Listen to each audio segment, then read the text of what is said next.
On October 30th, 1759, the inhabitants of the Middle East were jolted awake by an earthquake. Cracks appeared in the walls of their homes, roofs began to crumble. People ran out of their homes and gathered in open areas.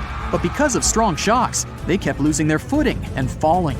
A month later, there was another earthquake, but it turned out to be even stronger. Trees broke, houses collapsed, deep cracks appeared in the ground. The disaster lasted for 2 minutes. Oases, roads, and cities were destroyed. Incredibly, Baalbek's ancient buildings withstood earthquakes. Some historians state that this majestic and mysterious place was built during the Roman Empire, but many researchers disagree. Whatever the truth is, the city is one of the main archaeological phenomena of humankind. The most amazing building of Baalbek is the Temple of Jupiter. The inhabitants of the Roman Empire believed that Jupiter held power over lightning and thunder. The building looked like a platform with 54 columns. A massive roof rested on these columns. Today, you can only see 6 70-foot-high columns. Each of them consists of 3 sections and resembles a pencil. The cores of these pencils were made of lead. This made the columns exceptionally strong. Each of these pieces of stone weighed an incredible 80 tons. That's the weight of 35 Ford Explorer SUVs. Look, this is the largest block in the Great Pyramid of Giza. But compared to the blocks from Baalbek, it doesn't even look that impressive. The foundation under the Temple of Jupiter was preserved. That's how specialists figured out it consisted of about 25 monolithic stones, weighing 450 tons each. It means that the blocks from Baalbek weigh almost 4 times more than the blocks from Egypt. There are 3 more enormous limestone blocks in the foundation. They weigh 800 tons each. This is more than twice the weight of a Boeing 747 plane. Ancient builders must have had a hard time carving such giants from a piece of stone. And after that, they also had to pull them to the construction site and lift them to a significant height. Repeating these logistics would probably turn out to be a nightmare for present-day builders. To do this amount of work, they would need modern equipment. But Baalbek's constructors didn't have trucks, cranes with circular saws, or electricity. How did the builders of the past manage to do this? Scientists have a theory that includes ropes, winches, and lever systems. Naturally, the engineers of the past made all the gadgets from wood.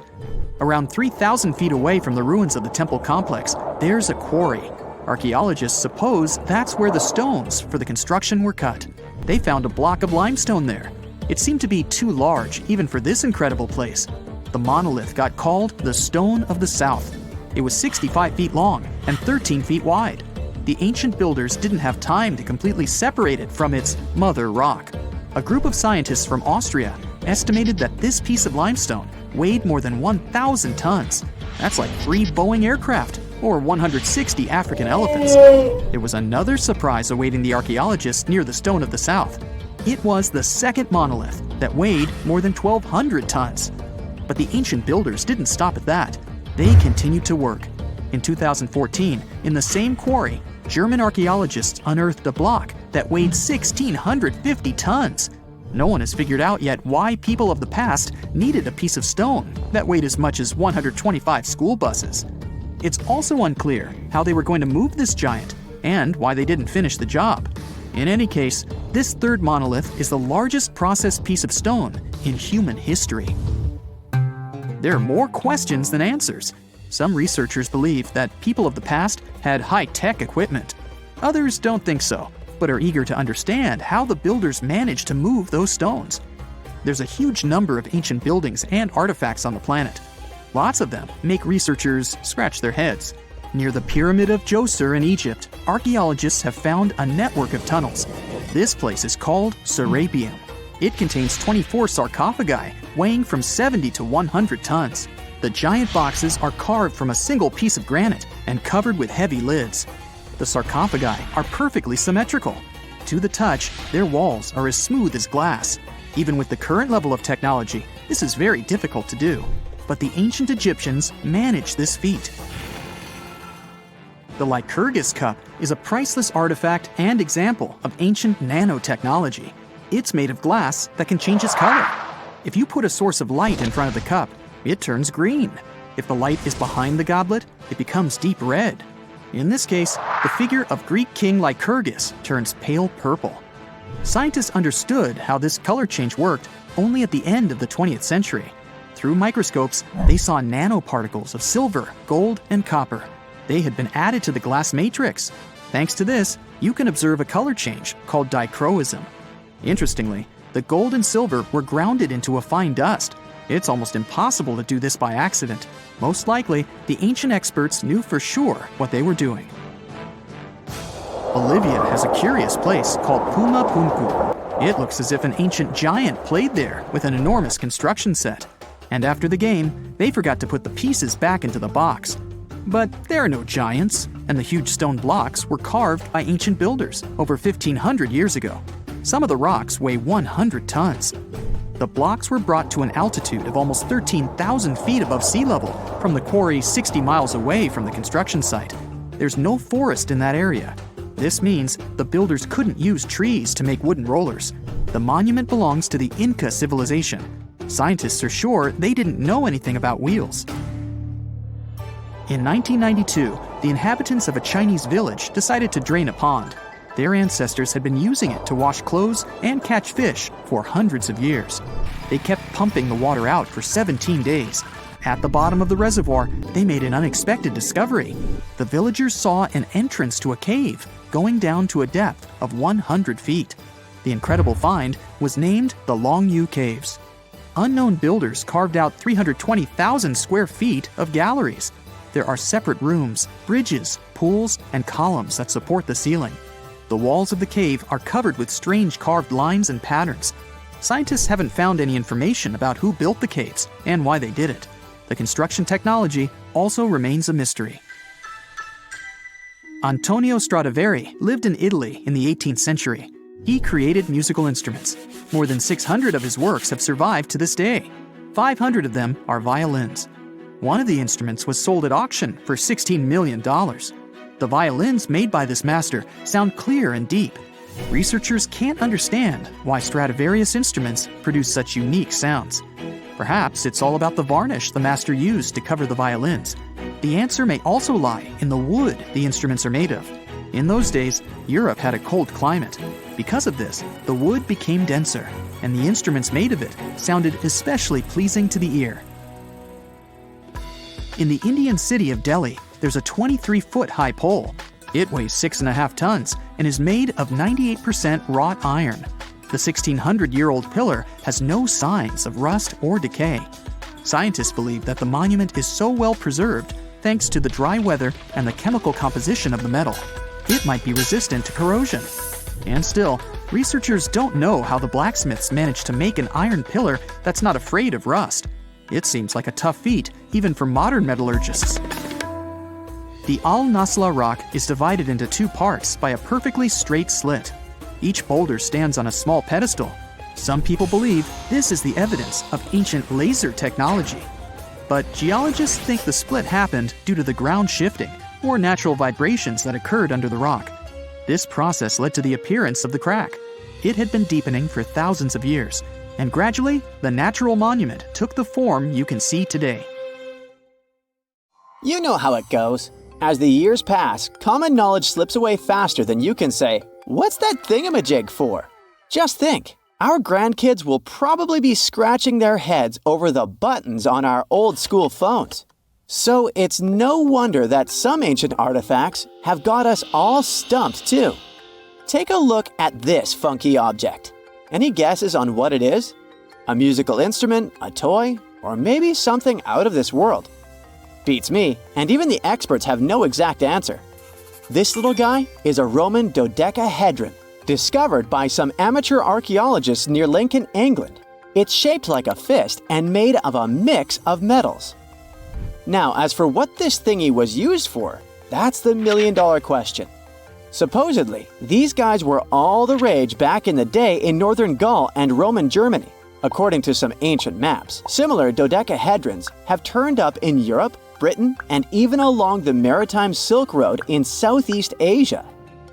The plot thickens as more and more of these dodecahedrons pop up. Some had wax inside, leading scientists to think they were candle holders. Others think they might have been used for knitting gloves, since none have been found in warmer regions. There's even one found in Geneva with zodiac signs etched on it. sparking some woo-woo theories about fortune-telling. And now a fresh discovery has got everyone's head spinning. Could this be some kind of sacred tool for the Romans? Who knows? Maybe it's the first multi-tool ever, invented way before Swiss Army knives were a thing. Carved stone balls from Scotland are another historical mystery. They most likely date back to the late Neolithic period and come in various types, from sandstone to granite. They're all roughly the same size and have intricate, evenly spaced patterns of circular bosses or knobs. Most of these designs have 6 bosses, but the number can range from 3 to 160. Some of these balls are more skillfully crafted than others, and a few even have extra decorations. There are over 400 carved stone balls and mostly found in Scotland, although some have turned up in northern England and Ireland. These stone balls rarely show signs of damage or use, and there are no clues that would give away their function. Most experts think they weren't practical tools, but had some symbolic or social importance, probably a sign of power or prestige within their communities. The Folkton drums are the 3 stone cylinders from Neolithic Britain, discovered in the late 19th century in a burial mound in East Yorkshire. Nothing similar has been found anywhere else in the British Isles from any prehistoric period. Each drum is decorated with unique designs covering the sides and domed tops. The decorations are mostly geometric, arranged in panels with stylized human faces peeking out from 2 of the drums. Recent studies of the artifacts using new technologies show that the designs had been carved and recarved over time. A team of experts also analyzed the composition of the drums, and it turns out that they were made from local chalk. In the late Bronze Age in Europe, long before coins became common, finely crafted metal objects served as portable wealth and symbols of high status. Across Europe, archaeologists have found all sorts of artifacts, from gold adornments worn by elites to large bronze cauldrons used in feasts. Beautifully decorated gold rings discovered in Wales are among these items. They're known as lock rings and may have been used to hold hair. Now they're flattened after spending nearly 3,000 years underground. They used to have cone-shaped openings at each end. They were found at different times, but were likely worn as a pair and buried together in a single hoard. Other Roman artifacts made of the copper alloy were first catalogued as lunate pendants. But during a recent re-examination, experts found that these items were actually small mortar and pestle sets, known as cosmetic grinders. They were used to grind minerals for makeup and were specifically designed for applying liner and shadows to the eyes. They were mistaken for pendants because of suspension loops that allowed them to be carried on a cord. These cosmetic sets from the 1st century of the current era were unique to Britain. They prove the influence of imported cosmetics and beauty trends from the Mediterranean and Roman provinces, including Egypt. The Salzburg Cube, also known as the Wolf's Egg Iron, was discovered in the late 19th century in Austria. It doesn't really look like a cube, but is more like a rounded object with 2 flat sides. Down the middle, it has a groove, and the surface is covered with pits and craters. Workers accidentally found this artifact when they blew apart a piece of coal. The coal seam it came from is thought to be over 60 million years old. The Salzburg Cube moved between museums, mysteriously vanished in the early 20th century, and then showed up again. Some researchers thought it must be a Victorian-era candlestick holder, but still, no one knows the true story of the cube or its current location. Archaeologists have unearthed an incredible historical find in Pakistan, an ancient Sphinx estimated to be around 12,500 years old. The region where it was found was once a busy center of the ancient Indus Valley civilization. It had advanced urban planning, intricate art, and sophisticated drainage systems. The discovery of the ancient Sphinx is a good example of their progressive art. We all know of the Great Sphinx of Giza, but what was the significance of the Sphinx in the Indus Valley culture? Their Sphinx has designs and carvings that show scenes with their daily activities, which means it may have had a more complex role than a symbol of power or guardian. It could stand for a balance between humans and nature, or even a deity associated with agriculture. Arauca in Chile sits on the sandy dunes of the Atacama Desert, known as the driest desert in the world. Long before this coastal town was built in the 16th century, the Chinchorro people called this region their home. Archaeologists found hundreds of their mummies. Radiocarbon dating showed that these mummies are over 7,000 years old, which makes them 2,000 years older than the famous Egyptian mummies. The Chinchorro used special techniques to preserve the mummies, not just relying on the dry climate for that. And unlike the Egyptians, they didn't just do it for the elite members of their society, but for everyone, no matter what age or status they had. The local people living in Arauca now are so used to finding mummies in their backyards that they don't feel weird about living among them. In the winter of 1850, a powerful storm with extra high tides hit the west coast of Orkney, Scotland. The wind and waves ripped away the surf, covering a mound, and revealed stone-built structures beneath. A local antiquarian decided to dig up the village that he thought was from the Iron Age. He managed to unearth the remains of 4 houses and many artifacts from 2 villages. The villages had been buried under sand, so everything was really well preserved. Carbon dating wasn't a thing back then yet, so it was tricky to tell the exact age of the villages. Almost a century later, with new tech, researchers were finally able to tell that the place was actually from Neolithic times. You can still see stone dressers and box beds in the prehistoric houses. Archaeologists and historians working on the famous terracotta army think that it might have been inspired by or modeled on ancient Greek sculptures. It would mean there was a cultural contact between East and West much earlier than we thought, long before the Silk Road trade route. There was probably Western influence in China during the era of its first emperor, who took the throne in 246 before the current era. Before that time, China didn't have a tradition of building life-sized sculptures. Earlier terracotta soldiers were much smaller, less than 10 inches tall. Greek artists might have even been present to train Chinese sculptors. The ancient Indian texts mention beautifully decorated chariots or entire palaces called Vimanas that could take off and, in a matter of seconds, fly away as far as space. Some people believe these Vimanas only existed in Indian mythology, but it's also possible that they were based on a real technology that had been lost over the centuries. According to the Vedas, ancient Indian religious texts, there was the elephant Vimana with several engines and many other types named after animals and birds. There was one for local travel, one for visiting different countries, and one for traveling to the moon and various planets. They could develop a great speed.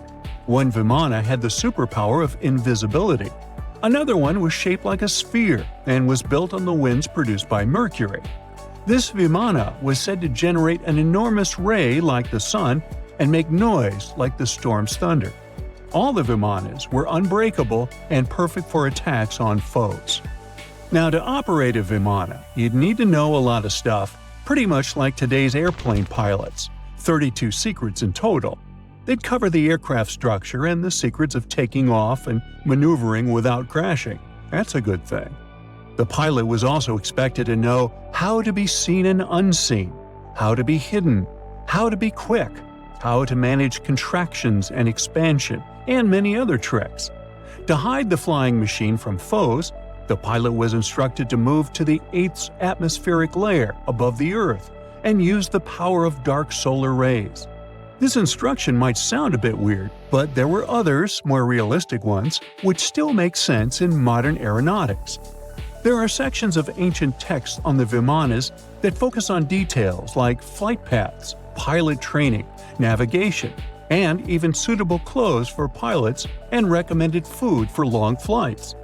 There was also a lot of technical detail about the use of heat-absorbing metals, the metals utilized, and melting points.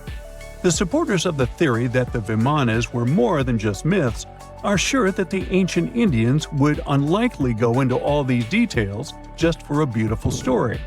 So, the flying palaces might have been real and way ahead of their time, like many other great Indian inventions. Back in the 6th century BCE, an Indian physician named Sushruta basically wrote the original guide to medicine and surgery. They even called him the father of surgery for his work. Sushruta laid down the details on hundreds of medicinal plants and described complex surgical procedures. He gave instructions on nose reconstructions and skin transplants from one part of the body to another. The original method of rhinoplasty, which involved taking a piece of skin from the forehead to reconstruct the nose, is still used today. But back then, it had a slightly different purpose than surprising your followers on social media. Those nose jobs helped out folks who had lost their noses as punishment for crimes or in fights. Now you gotta thank an ancient Indian math prodigy for the invention of zero. It might not seem like a big deal, but without it, we would have no binary system and no computers. People before the 5th century CE were only thinking about some sort of a sign to indicate nothing. The invention made addition, subtraction, and other mathematical operations a whole lot easier. You can see the oldest zero in existence carved in the wall of a temple in Gwalior, India. The Indus Valley Civilization was using rulers in 1500 BCE and earlier. Made from ivory, these rulers were found during excavations in what is present-day Pakistan and northwestern India. They were widely used in architecture with amazing accuracy.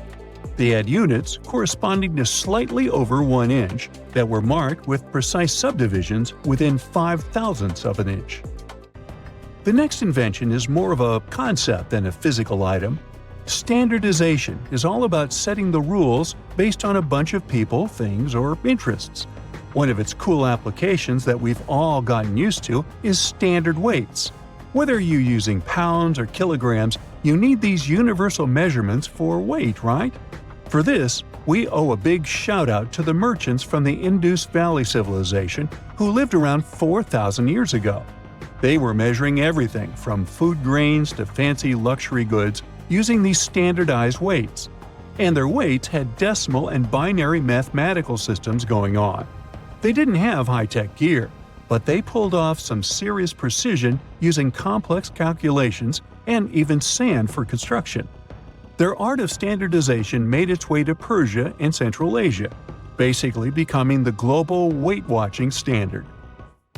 So if yoga is your go-to exercise, you definitely have a personal reason to appreciate the ancient Indian geniuses. Over 5,000 years ago, during the rule of the Indus-Sarasvati civilization in northern India, yoga was first mentioned in the Vedas. Yoga was refined and shaped over the centuries until it grew into a massive teaching with over 200 sacred writings dedicated to this way of obtaining enlightenment. At the beginning of the current era, yoga got a new trajectory thanks to a Hindu writer who laid down a system of yoga in his text, the Yoga Sutras. It became a whole-body rejuvenation, a life-extending practice with poses that you are still doing on the mat today. Yoga has reached the Western world only in the 19th century, and it caught on like wildfire. Chess, the all-time top game for intellectuals, is also an Indian invention. Its ancestor was called Chaturanga, and it was a strategic board game that started gaining popularity around 3,000 years before the current era. This early Indian version of chess was played by 4 people, not 2, and had 64 squares. Each player had 8 pieces, ranging from pawns to kings, bishops to knights, and there was no standard 6-faced dice. They rolled with an oblong one. Players facing off were actually allies, forming 2 teams based on the direction they sat. Chess, that we know and love today, was first mentioned in ancient Indian literature in a legend. It said that the wife of a villain called Ravana had invented the game to amuse him. Now, the word shampoo comes from the Hindi word, which means to soothe or knead. The substance was invented in India in 1762 and was originally used for head massages, hence the name. The first shampoo was made of natural oils and herbs. British traders fell in love with the idea and brought it back with them to England. It took years for the original head massage oil to evolve into shampoo as we know it today, but it's still an Indian invention. Unlike the ancient Greeks, who wore animal skins, the Indians started cultivating cotton back in the 5th and 4th centuries before the current era. They used cotton threads to produce fabrics that soon became a huge hit in the Mediterranean and beyond. Jute and wool also have their origins in India. Cashmere, the finest and most exclusive type of wool, actually comes from the Kashmir region of India. Buttons that sit proudly on that cashmere cardigan of yours also have ancient Indian origins. Some 5,000 years ago, the Indus Valley civilization started cutting seashells into geometric shapes with tiny holes in them. First, they were just decorations, but then people started using them to fasten clothes. Now, when you think about radio communication pioneers, Marconi's name usually steals the spotlight. He got a Nobel Prize in Physics in 1909 for his groundbreaking radio work. But there's an unsung hero in the radio waves game, and his name is Sir Jagdish Chandra Bose. He spilled the beans on radio communication way back in 1895. He shot an electromagnetic wave across 75 feet at the town hall in Calcutta, and it went through walls, rang a bell, and even set off some gunpowder. Marconi took a page from Bose's book, using his invention, the Mercury Coherer, as a blueprint for his own two-way radio. Bose didn't patent his genius creation, so he only got his credit a century later. Before we get into the reason why and how there are pyramids all around the world, let's talk about some of the examples. I'll start with the Pyramid of the Sun in Mexico. These folks really knew how to build a city. Their well-planned urban center spanned over 7 square miles and boasted several pyramids. But the Pyramid of the Sun is the most impressive. This giant pyramid was built way back in 100 CE and is one of the biggest structures of its kind in the whole Western Hemisphere. It's so big that it's 216 feet high above the ground. If you ever find yourself in this ancient city, you won't be able to miss the Pyramid of the Sun. It's right there on the east side of the Avenue of the Dead, the city's main north-south street. To build this incredible pyramid, around 1 million cubic yards of material were used, including a special kind of red volcanic rock called hued tizontle. Impressive, huh? We don't know too much about the people who built the Pyramid of the Sun or its purpose. But archaeologists believe there was once a temple on top of it. When explorers went below the pyramid in the 1970s, they found a bunch of cool tunnels and chambers. In 2011, they even found a secret stash of clay pots, obsidian pieces, animal bones, human figurines, and a mask. Who knows what other secrets the pyramid is hiding? If you decide to see this one, you must climb the pyramid using the 248 uneven steps on the west side. Watch your step. Sudan got some pyramids too. Nubian pyramids aren't as big as the ones in Egypt, but they still got around 200 of them. These ancient pyramids have been home to the tombs of the pharaohs of the Meroitic kingdom for almost 1,000 years, who ruled Egypt from Nubia to the Mediterranean Sea. The pyramids at Meroe were constructed using granite and reddish sandstone. Oh, and did you know that Sudan has more ancient pyramids than Egypt? The Kushite pyramids depict the indigenous architecture and burial traditions of Nubia's Napata and Meroe kingdoms, which ancient Egypt influenced. Meroe, the burial site of over 40 queens and kings, is the most extensive Nubian pyramid site. The tomb walls depict mummified royals bedecked in jewelry, their wooden caskets containing bows, quivers of arrows, and other artifacts pointing to the Meroitic relationship and trade with Egyptian and Greek civilizations. So if you're looking for some ancient tombs to explore, you may consider skipping the crowds in Egypt and heading on down to Sudan. Let's fly to Iraq to see some more pyramids. Ziggurats have fancy receding layers and tiered temples. Instead of a smooth exterior, it has tiers like a cake. perfect for all the important work and rituals that went on inside. You can find these towering structures scattered throughout Iraq and Iran, and they're a real testament to the power and skills of the people who built them. One of the biggest and most impressive ziggurats is the ziggurat at Ur. It's basically a giant rectangular pyramid that stands a whopping 70 to 100 feet tall, with 3 levels of terraces and a temple on top. Can you imagine how many baked bricks it took to build that thing? Try 720,000 for just the lower portion. This particular ziggurat was built for Sumerian king Ur-Nammu. Similar to other ones, this pyramid has been around for thousands of years, so it got a little rough around the edges. Thankfully, the Babylonian king Nebuchadnezzar II and some archaeologists came to the rescue in the 6th and 20th centuries respectively, and now you can find this near Talil Air Base.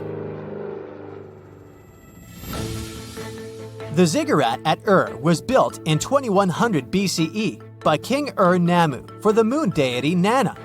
It was the tallest building in the city, and you could see it from miles around. It was like the medieval cathedral spire of its day. People would come here to bring their agricultural surplus and get their food allotments and seek spiritual nourishment. Sadly, the Nana temple at the top of the ziggurat didn't survive, but we do have some blue glazed bricks that may have been part of its decoration. The lower parts of the ziggurat are pretty amazing though.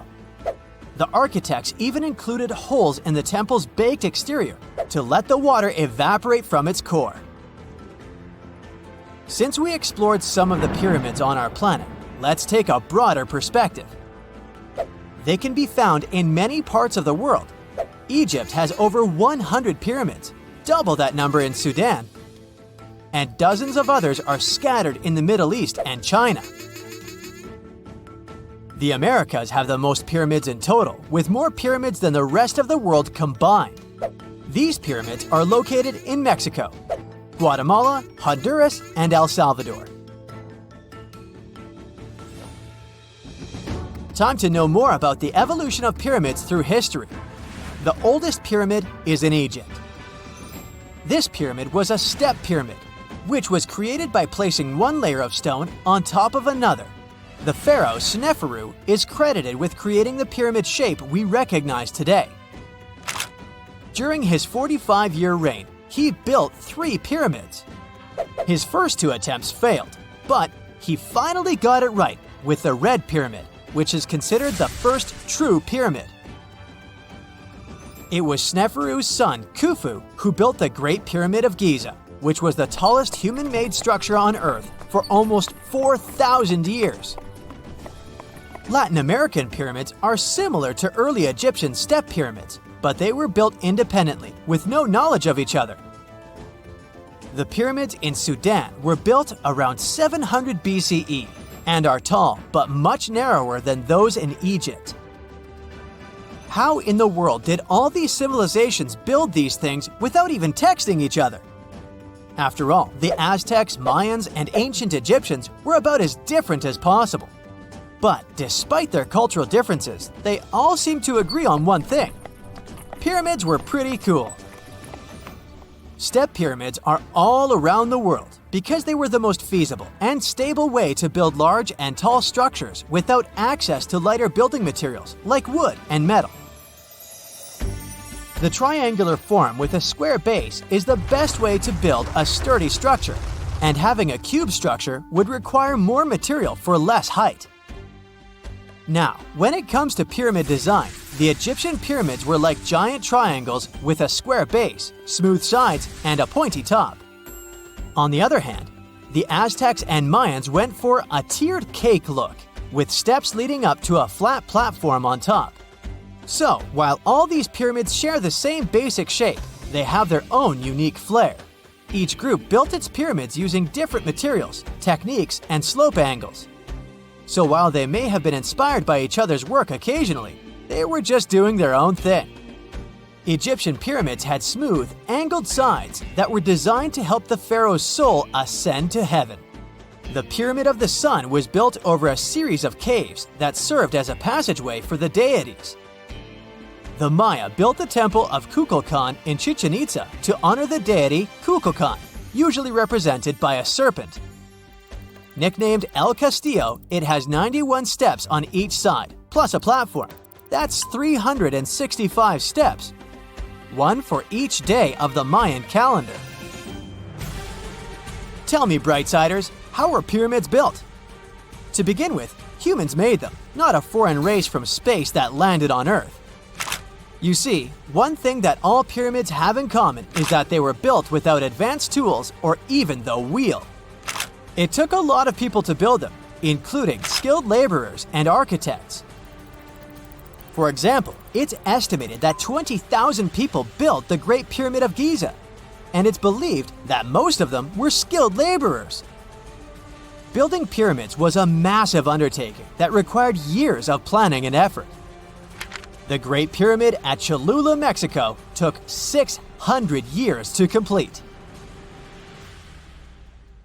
Phantasmagory is said to be the first animated film ever. It was made in 1908, and it's one of the earliest examples of hand-drawn animation. But did you know that ancient people entertained children with cartoons about 2.6 million years ago? A new study reveals that ancient people were the ones who first made pictures look animated. How? They carved pictures of animals on stones and placed them around fires. When the light starts bouncing around, those ancient animals just can't help but shake it and shimmy. The prehistoric carvings come to life in the flickering firelight, with those animals jumping in and out of focus like they're ready to party. Imagine how fun it would have been for prehistoric families to sit around a fire and create these animated carvings. It turns out that even some of the ancient wall paintings and carvings found in caves were inspired by their appearance in the moving light and shadows of flames. So, basically, these old-timey carvings were made to come to life when firelight hit them. And now researchers made a movie showing that cool effect on a 3D model of some horse engravings. The study says our brains are wired to see moving things in changing light, which is why these carvings probably mattered to our ancestors. In other words, cave people were like, hey, let's carve some cool stuff on this rock, and when we light a fire, it'll look like it's moving. And now these scientists were like, that's awesome! Let's make a movie to show this, everyone! Andy Needham and his teammates used modern scanning and virtual reality tech to study 50 flat carved rocks called plaquettes made of limestone. These rocks were found in southern France back in the 1800s and now sit in a museum in London. They are covered in 77 realistic carvings of all sorts of animals, like horses, reindeer, and chamois. Apparently, Homo sapiens, with a lot of time on their hands, made these engravings a whopping 12,000 to 16,000 years ago. Needham realized that many of these carved rocks were harmed by fire, some covered in white ash, others dried or fractured because of heat. Upon closer examination, he discovered pink bands of discoloration resulting from iron deposits in the stone. What's more interesting is that the animal engravings were often superimposed on top of each other, sometimes even melded together, or fitted around each other like some kind of prehistoric animal jigsaw puzzle. Rather than tossing out the old and starting anew, the ancient artists took animal body parts to create new hybrids. For instance, one of the rocks depicts both a horse and a wild cattle-like creature known as a bovid. In this masterpiece of prehistoric art, the horse's abdomen and neck become the back and neck of the bovid, while the horse's head forms the bovid's ear. What a creative way of recycling.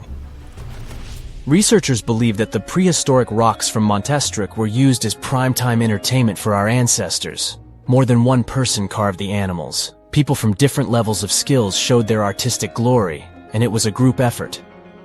The fact that these rocks were found together also suggests that this was a community activity. So it's like families were all gathered around the TV, carving rocks and cheering on their favorite carved animals. Who needs Netflix when you have Paleolithic TV? The engravings on these rocks and the signs they were exposed to heat suggest they were created to look like they were moving. Sometimes you see different animals in different poses, so one would come to life, and then another, and then a different one. It's like a Stone Age version of Disney. Similar techniques might have influenced some of the ancient cave paintings, such as those at the breathtaking Chauvet Cave in southeastern France. The animal portraits there are also overlaid on each other, and some look like they were heated by fires underneath them, which means that our prehistoric ancestors might have been the first animators in the world. Alright, since we talked about young people's favorite pastime activity, shall we take a trip back in time to discover the world's oldest toys? One of the most ancient toys discovered was a simple ball made from clay and found in the ruins of ancient Mesopotamia. It might seem like a simple toy, but our ancestors were playing with them as far back as 3000 BC. But back then, they didn't have fancy video games or elaborate board games, so a ball was the pinnacle of entertainment. But the Mesopotamians weren't the only ones having fun. In ancient Greece, children played with dolls made of clay. In Egypt, kids had toys shaped like animals, but they also had dolls made from materials like clay, papyrus, and ivory. But the most impressive thing about these dolls? They had movable limbs. That's right, our ancient ancestors were playing with articulated dolls before it was cool. But it's not all fun and games. Toys also had a practical purpose back in the day. In fact, many of the toys discovered by archaeologists were actually used to teach children important skills. For example, Egyptian children played with dolls that were shaped like doctors, which helped them learn about medicine and healthcare. And let's not forget about the toys that were used to train future warriors. In ancient China, kids played with toy horses and chariots, which helped them prepare for a life of battle. Talk about getting a head start on your career. Moving on to primitive board games, which have been around for over 5,000 years. The oldest board game is called Senet, and was discovered in ancient Egyptian tombs. It's a bit like a cross between chess and backgammon, and it was so popular that it was played for over 2,000 years. Now that's a game with staying power. But let's not forget about toys for the little ones. Archaeologists have found ancient rattles and whistles that were used to entertain even younger members of their families. And if you thought your kid's toy collection was impressive, just wait until you hear about the ancient Egyptian princess who had over 100 wooden toys in her chamber. But perhaps the most surprising toy of all was the yo-yo. That's right. The yo-yo has been around for over 2,000 years. It was first invented in ancient Greece and was often used in battle, believe it or not. But eventually people realized that it was much more fun to just play with it and do tricks. Marbles are also around as a toy that has been entertaining kids, and some adults, for thousands of years. Archaeologists have found evidence of marble dating back to around 5,000 years ago in the Indus Valley civilization. Back in those days, marbles were made from all sorts of things. Want to take a wild guess? Okay, I'll tell you. Fruit pits and small pieces of smoothed stone. That's right, those ancient kids were getting creative with their playthings. Some artisans even went the extra mile and crafted marbles from clay. Let's head back to ancient Egyptians and their adorable miniature boats made from ivory, wood, and clay. These miniatures may be acknowledged as toys, but they were also meant to represent crossing over to the other side. Viking kids had similar types of items too. A wooden toy boat over 1,000 years old was found on a farmstead near the coast of Norway. This toy looked like a real boat, and it would have been the ultimate cool thing. Just like how kids today go nuts over race cars and drones. You can imagine little ones back then showing off their toy boats to their friends. Many of these toys are still pretty fun to play with today. There are many others left aside, like toy soldiers and spinning tops. Do you want to know more about ancient toys or gadgets from the early days of cinema?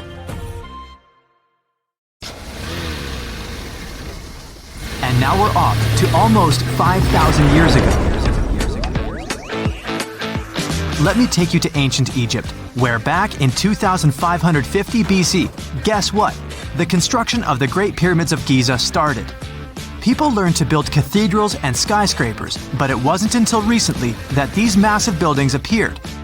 It's still a mystery to even modern scientists how these pyramids were built 5,000 years ago. No wonder they are one of the 7 wonders of the ancient world. They're also the oldest of them and the only wonder of the ancient world that still exists in the 21st century. It must have taken a lot of cooperation to build a thing that massive, even for today's metrics. But the Giza pyramids weren't the first pyramids ever. The first one, called the Step Pyramid, was built around 80 years before the first pyramid of Giza, in 2630 BC, for King Djoser. It wasn't meant to be extraordinary, but ended up being quite impressive. It was a pyramid of 6 stepped layers of stone. It was 204 feet high, which is as tall as a 19-story building. And it was the tallest building that existed at that time.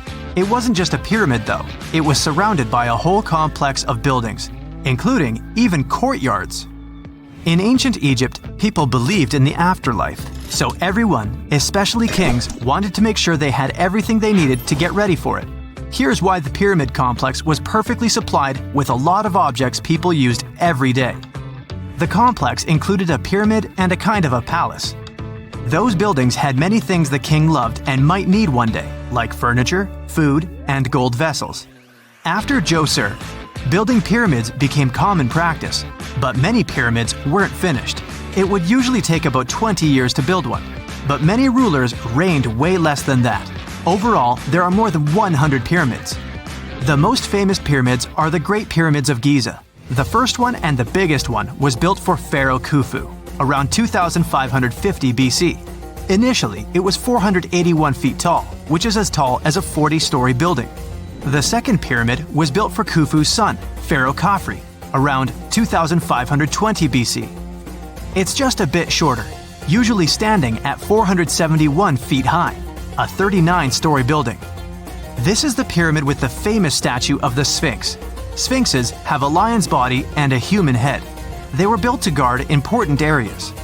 This one has the head of Pharaoh Khafre and is guarding his pyramid, facing the sunrise. The Sphinx is most well known and is one of the world's biggest and oldest statues. Originally, it had red color and did have a nose. It's still possible to see the trace of red pigment by its ears. But no one knows exactly when the nose disappeared. For some time, the Sphinx was sort of hidden underground, being covered with sand up to its shoulders. Luckily, in the early 1800s, an adventurer with a team of 160 people dug it out. The third pyramid of Giza is the smallest one, being more than twice shorter. Originally, it was 218 feet high, about the height of a 20-story building. Built in 2490 BC, it was a pyramid for Khafre's son, Menkaure. The pyramids are designed to align with the points of the compass, and their sides symbolize the rays of the sun. But back at the time, there were no compasses. Ancient Egyptians figured out the directions themselves, and with amazing precision. To align the pyramids, they used 2 constellations. Originally, the pyramids were covered in smooth white limestone and had a gold-silver top to reflect the sun. Later, the white limestone was taken from the pyramids by other kings and used for other buildings. Scientists estimated that ancient Egyptians used about 2.3 million stone blocks to build the first pyramid. Each block weighed more than 1 ton. This is the weight of a rhino. Some blocks were even bigger, being almost as heavy as an elephant. 4.5 millennia ago, there was no modern equipment to help build it. There were no machines, no wheels, and even no steel. The only metal available to them was copper. Even today, scientists aren't sure how the Egyptians managed to build the pyramids. There are no records left that would shed light on it. Some even think that Egyptians wanted to keep it as their secret and didn't even record it on purpose. Many believe that poor people and foreigners built the pyramids, but it's not true.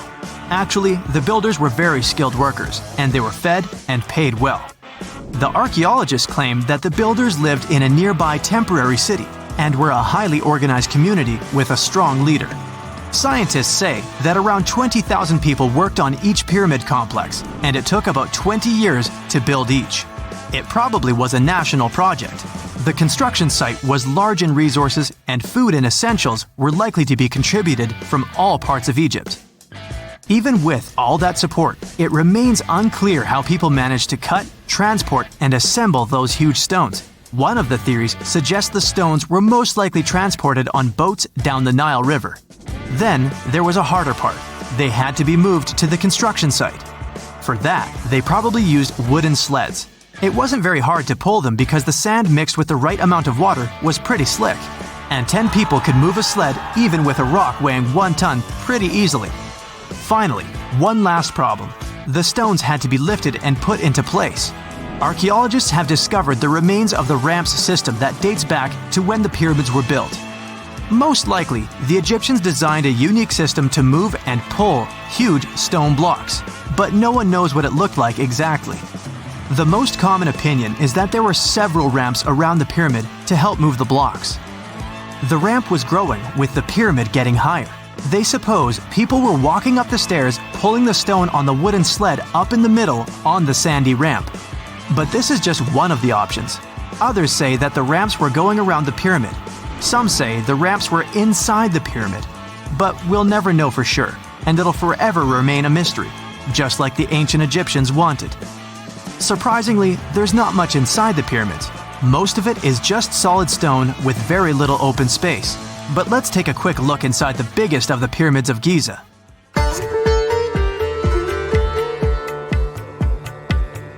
From the entrance, there are two stairs, one going down and the other one going up.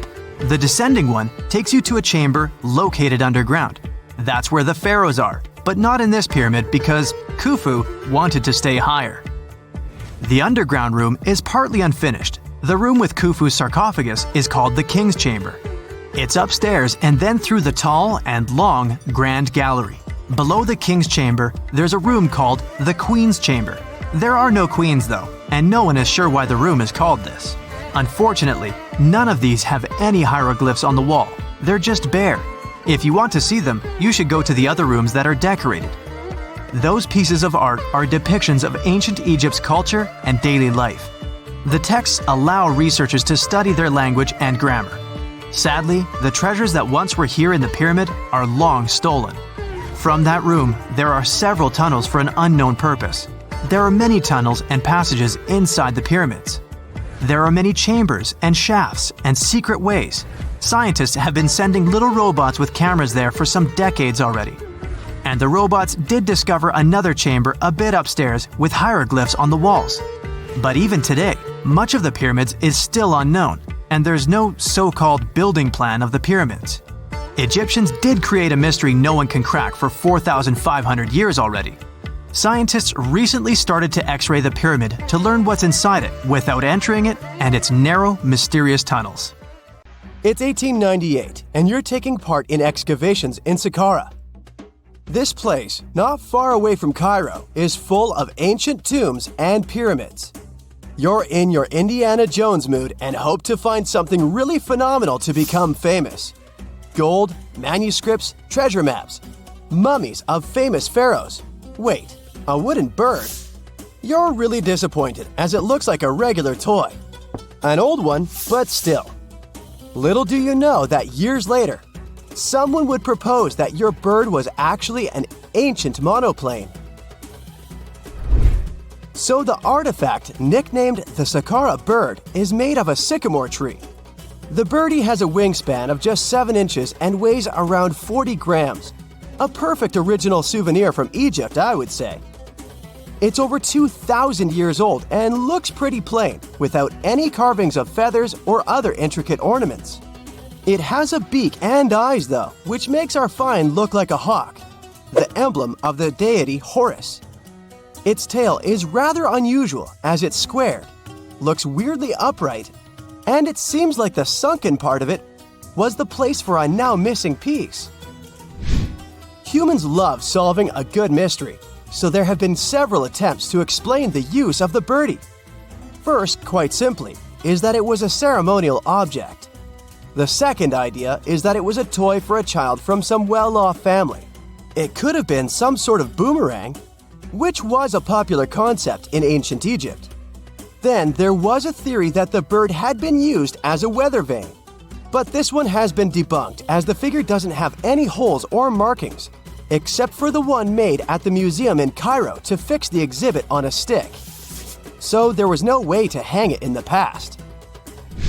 Almost a century after the bird was found, Egyptologist Dr. Khalil Masiha proposed a new theory that it could have been a model of a monoplane. He believed the bird was missing a horizontal tailplane. Otherwise, it had its wings set at a right angle, similar to that of modern planes. It could have worked to generate the aerodynamic lift necessary for flights. Dr. Masiha also claimed that it was common at that time to place miniature models of technological inventions in tombs. So, did the ancient Egyptians really invent the plane in 200 BCE?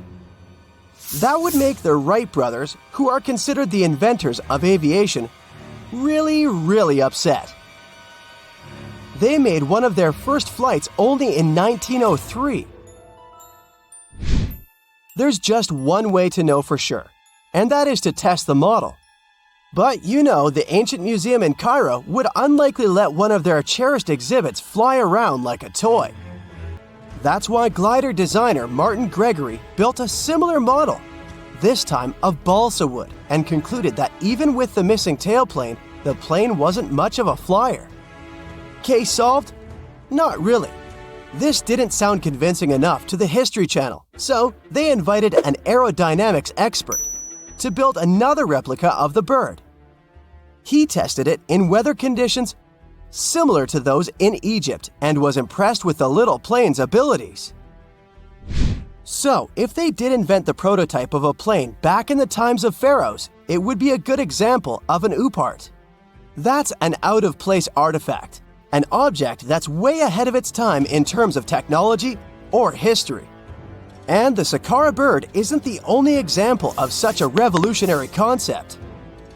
In 1901, a group of divers retrieved the Antikythera mechanism from an underwater shipwreck near the Greek island of Antikythera. It's been dubbed the world's first analog computer, and it's currently dated around 100 BCE.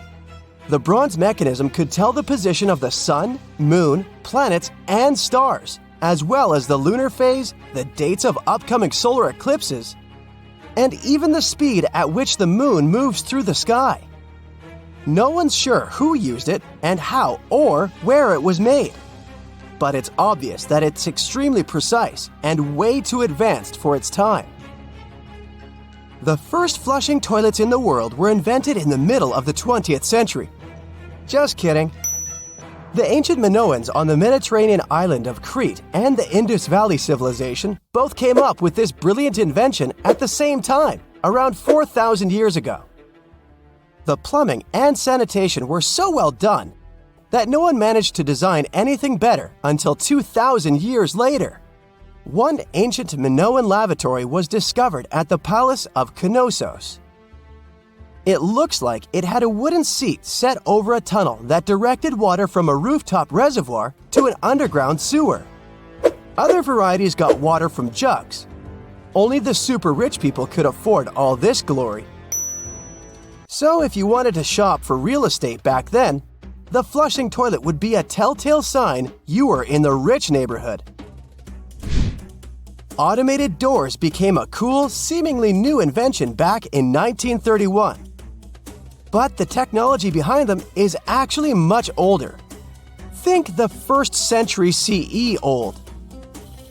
Mathematician and engineer Heron of Alexandria came up with a hydraulic system to open and close temple doors. To bring it into action, you need to light a fire to produce heat. There was a brass pot under the fire, half filled with water. The inventor connected the brass pot to containers that acted as weights.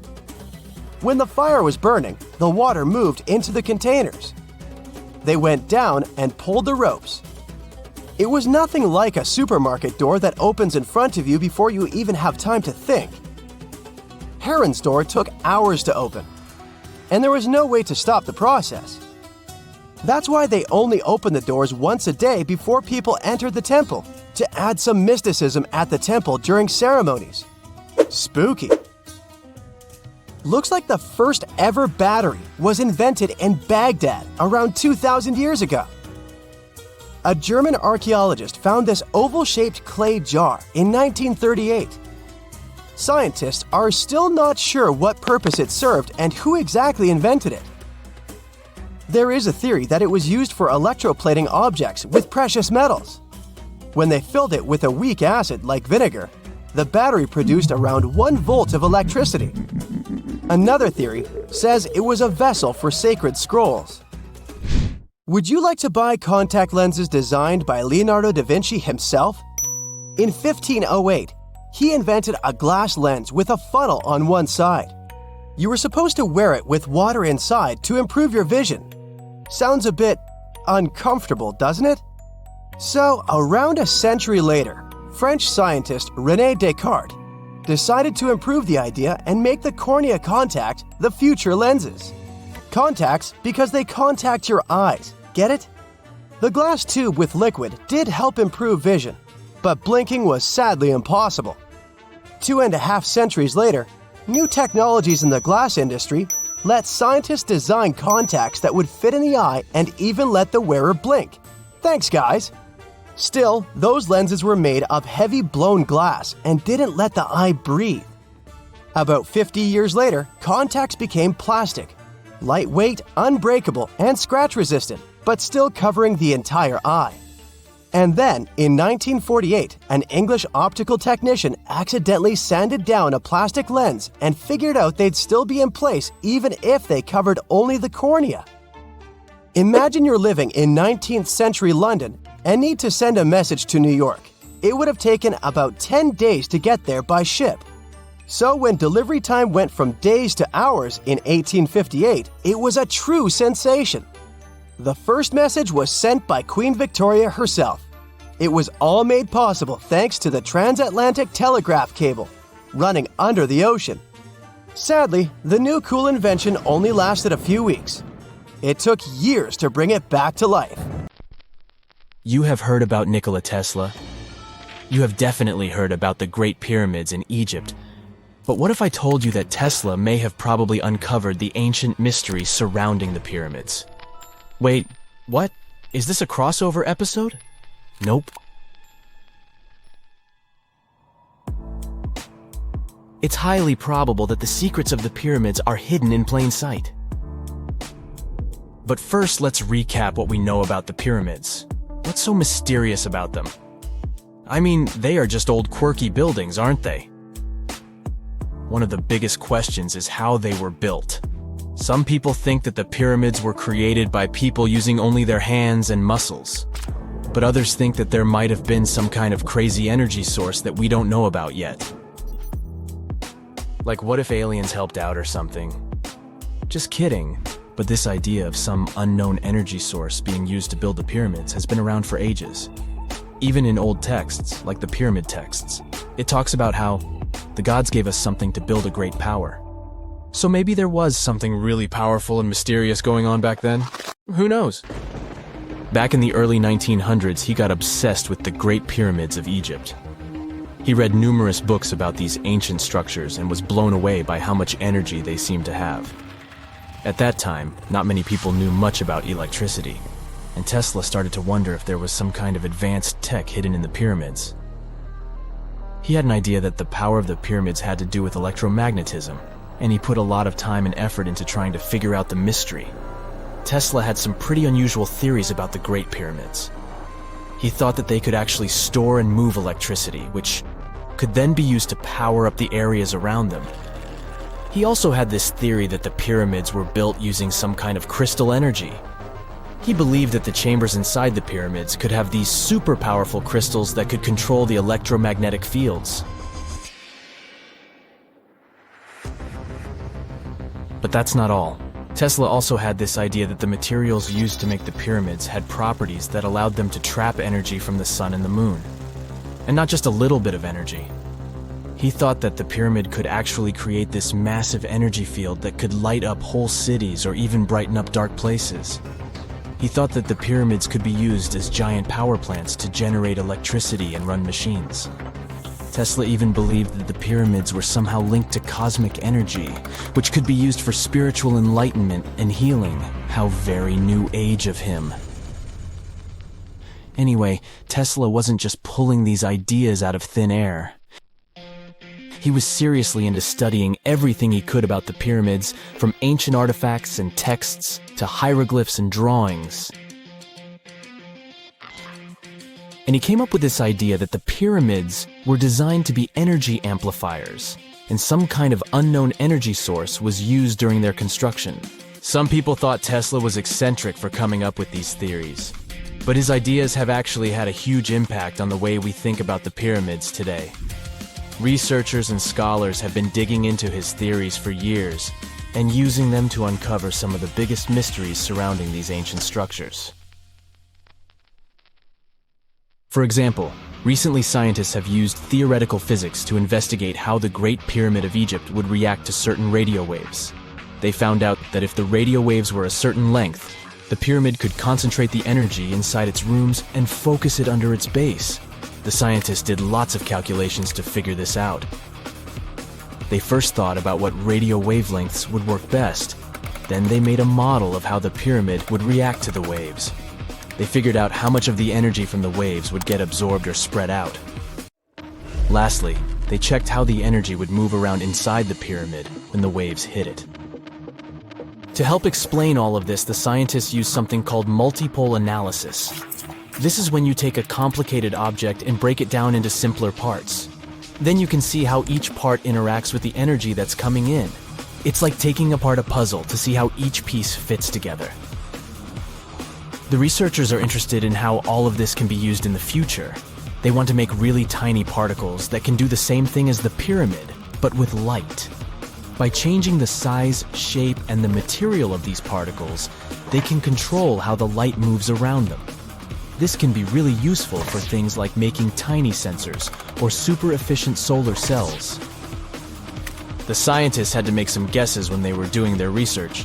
They assumed that there weren't any hidden spaces inside the pyramid, and that the material used to build it was all the same.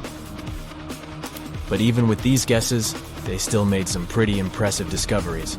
But the pyramid study is not the only proof that Tesla was ahead of his time.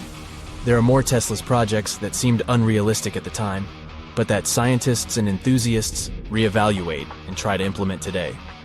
Let's talk about Tesla's most ambitious project, the Wardenclyffe Transmission Tower.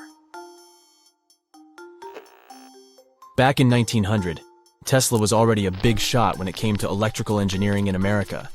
People were blown away by his amazing inventions and the fact that he managed to outdo Thomas Edison in the battle of currents. However, Tesla wasn't content to rest on his laurels. He decided to embark on his most ambitious project yet, the transmission tower at Wardenclyffe.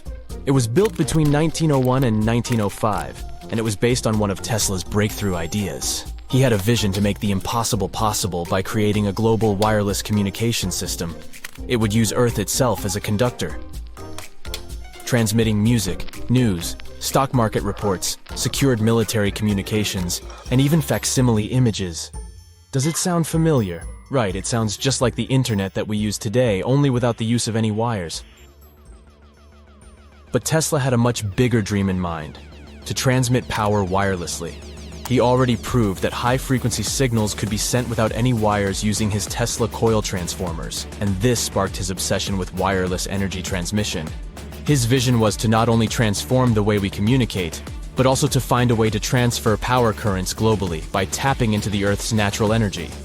Tesla believed that there was an abundance of free energy all around us that could be used for humanity's benefit. In 1899, he conducted some top-secret experiments and got convinced that it was possible to transmit electrical power through the Earth's upper atmosphere. This is actually how the Wardenclyffe Tower was created. It was supposed to be the prototype station for a network of towers all over the globe that would provide the whole world with wireless energy. Unfortunately, Tesla didn't have the resources or the patience of his investors to bring this project to fruition. It ran into all sorts of financial problems and roadblocks, and in 1917, the unfinished tower was finally torn down for scrap metal to pay off Tesla's mounting debts. Now it remains a sad reminder that even the greatest minds can sometimes fall short of their dreams. The original red brick laboratory, however, is still there, and it is the only Tesla lab that has survived. Fun fact, in 2017, a film crew made a crazy discovery. They used ground-penetrating radar to explore the area around Wardenclyffe, and they found a whole series of tunnels stretching for hundreds of feet underneath the site. Nobody knows exactly what these tunnels were used for, but people have been speculating for years that they were part of Tesla's grand plan. Wardenclyffe, of course, is a major landmark for Tesla enthusiasts from all over the world. Who knows? Maybe someone will finally crack the mystery of the tunnels one day. But even if they don't, the legacy of Tesla and his amazing ideas lives on. Imagine working 7 days a week on a large-scale construction site. You, along with thousands of others, carry millions of stone blocks and put them on top of each other according to a complex system. You work without modern construction equipment. You have no air conditioning or constant access to water. It's so hot outside that you can fry eggs on the road. You've been building the pyramid for decades, and now, when it's finally done, you enjoy the result of the colossal work of thousands of people. You're looking at a giant cultural monument of global value that will freeze in time and amaze people for tens of thousands of years. A few thousand years have passed. People in the 21st century see the pyramids and are like, wow, I can't believe humans have built this. Yeah, the people who built the pyramids wouldn't have appreciated such a theory. But actually, there are reasons to believe that people built it using some fantastic technology. From the outside, it seems the Great Pyramids are just big triangles of stone. People just put some heavy blocks on top of each other, and that's it. In fact, the design seems too perfect to be true. The pyramid consists of more than 2 million blocks. They lay so close to each other and are so even that you couldn't squeeze even a thin sheet of paper between them. Scientists still can't figure out the exact technology for building the Egyptian pyramids. One of the biggest and most famous is the Great Pyramid of Giza. This huge construction, well known all over the world, has one big secret. There should be a capstone on top of the pyramid. It's a triangular-shaped stone block, a small pyramid on top of a huge one. It's also called a pyramidion. The builders of ancient Egypt made it out of granite and limestone and covered it with gold. No records or old drawings prove that there was a pyramidion at the top of the Great Pyramid of Giza. But there's another ancient Egyptian structure with such a triangle, the Red Pyramid. It was built before the Great One, and its capstone has survived to this day. Archaeologists have found and reconstructed it. But where could the capstone of the Great Pyramid be? It's a mystery that still has no answer. Some are sure that some thieves have stolen it from the top. Maybe they just climbed up and pushed the pyramidion down. It makes perfect sense. The capstone was probably the most valuable element of the pyramid. Many scientists and archaeologists still don't know its exact purpose. Some believe that this peak covered with gold glorified the pharaohs.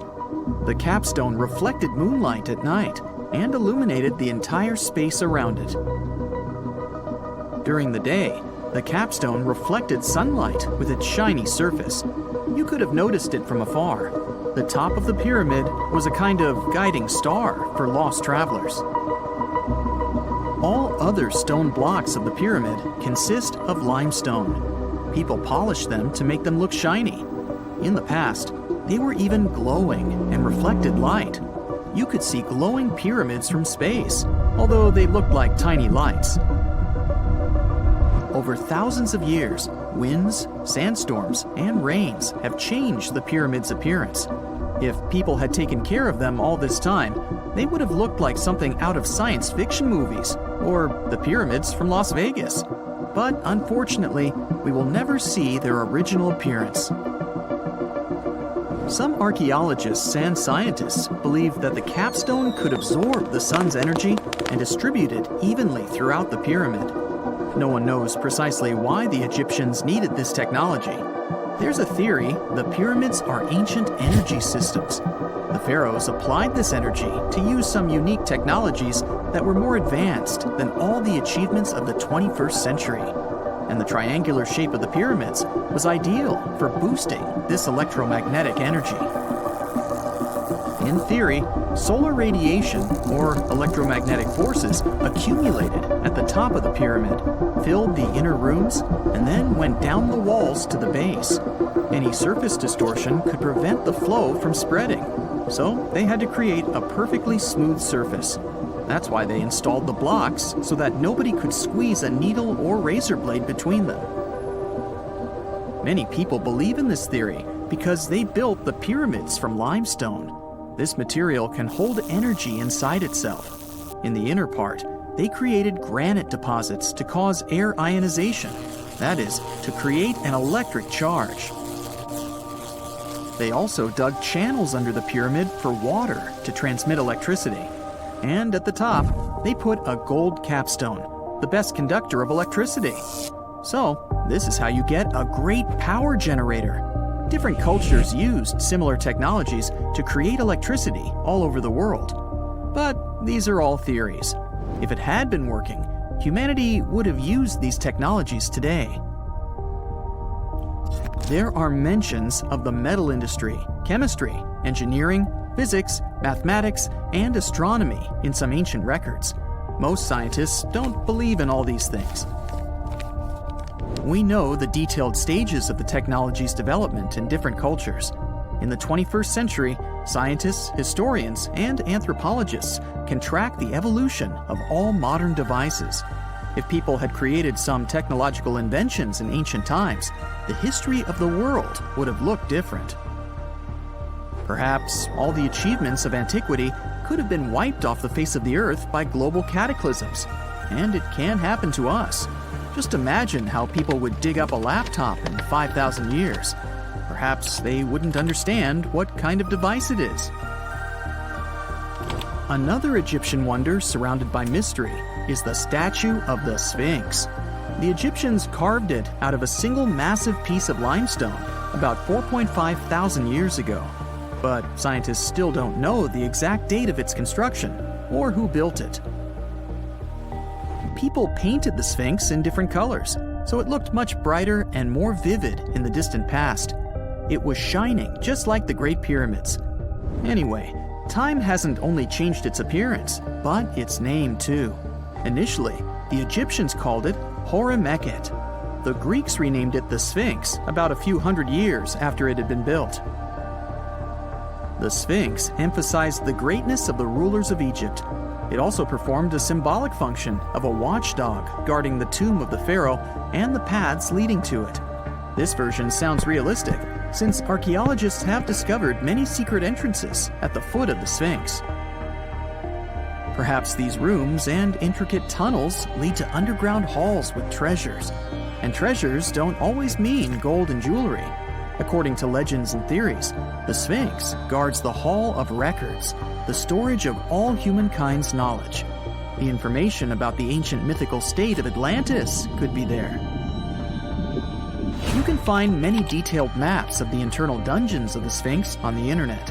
They show structures 12 stories deep under the statue. It looks like a small city filled with gold, scrolls of knowledge, and various ancient artifacts. But don't believe all these maps. These are just theories. Several thousand years have passed, but people have very little information about it. Archaeologists know that there are still many strange and exciting things about the Sphinx that are still undiscovered. Some locals are afraid to research because they believe they can awaken something terrible from the underground depths. Therefore, it's mostly scientists from other countries who conduct the excavations. In 1998, scientists discovered strange tunnels leading to empty rooms under the Sphinx. They realized that some people tried to get there through tunnels in the past, and maybe those people took all the treasures that were there. One of the legends says that some powerful artifact lays beneath the Sphinx. Its technology can change the whole world, but the locals are hiding it because it can damage the planet. Some believe that you can find evidence of unknown technologies painted on the granite walls in the pharaoh's tombs. But most likely, these paintings and signs tell us the myths and legends of ancient Egypt. But what if Egyptian symbols and drawings are detailed instructions for using ancient technologies? What if the locals that lived at that time thought, people in the future won't be able to get energy themselves. Let's leave some detailed instructions for them. Anyway, there are many riddles and theories. In reality, the search for answers is a dangerous undertaking, since it's not easy to get into the underground halls. Excavations can ruin the structure of the entire Sphinx. Any person inside the tunnels may get lost and never be able to find their way back. Besides, it costs a lot of money. Now, what would be awesome is if people could invent some device that could scan underground areas and show their detailed models. A thermal spa is not a fancy modern way to relax. I'd say it's a fancy old-fashioned way to relax. The city of Bath in South England has its name, yep, you guessed it right, because it had baths. In the 1st century AD, the Romans started using natural hot springs there as a thermal spa. In the Middle Ages, Bath became an important wool industry center that had those famous hot springs, and by the 18th century, the whole city became an elegant spa resort. Even though there's the city of Bath in England, it's not the place where Roman baths originated. Roman baths are from Rome. Yeah, sounds quite logical. There was also a tradition behind those baths. Some people threw various objects into them. There could be brooches, bracelets, or even vases or vases. These were gifts to the goddess Minerva, thrown to honor her. So, a whopping amount of coins was once found in one Roman bath, about 12,000. Sounds impressive, but another attraction in Rome easily beats even this crazy number. I'm talking about the Trevi Fountain. On average, people toss over $3,000 there. Nope, it's not a monthly or even weekly amount. That's what travelers toss there per day. I'd rather not calculate that, but there's one thing I know for sure. The Trevi Fountain earns way more than I do.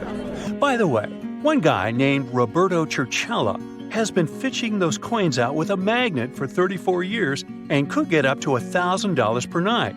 He was only arrested in 2002 when the city authorities stopped turning a blind eye to him. Today, the money is collected by the city workers and sent to charity. It's not that the Roman baths only had a sort of a pool to swim in. They featured some hot rooms sometimes, so they resembled modern saunas in a way. There was one super hot room heated by a special system located underground. This room was called the caldarium, and those who wanted to sweat a lot would head right there. As it was heated from beneath, the floors were scorching hot. To protect their feet, people needed to wear wooden, I don't want to call them slippers, so let's call them wooden shoes. Another type of room was called tepidarium. It was cooler than caldarium, and people could have a massage with oil there. Yeah, back in old times, there wasn't a large range of hot rooms, and today, it's all quite different. Some modern spa centers can host up to 8,000 people a day.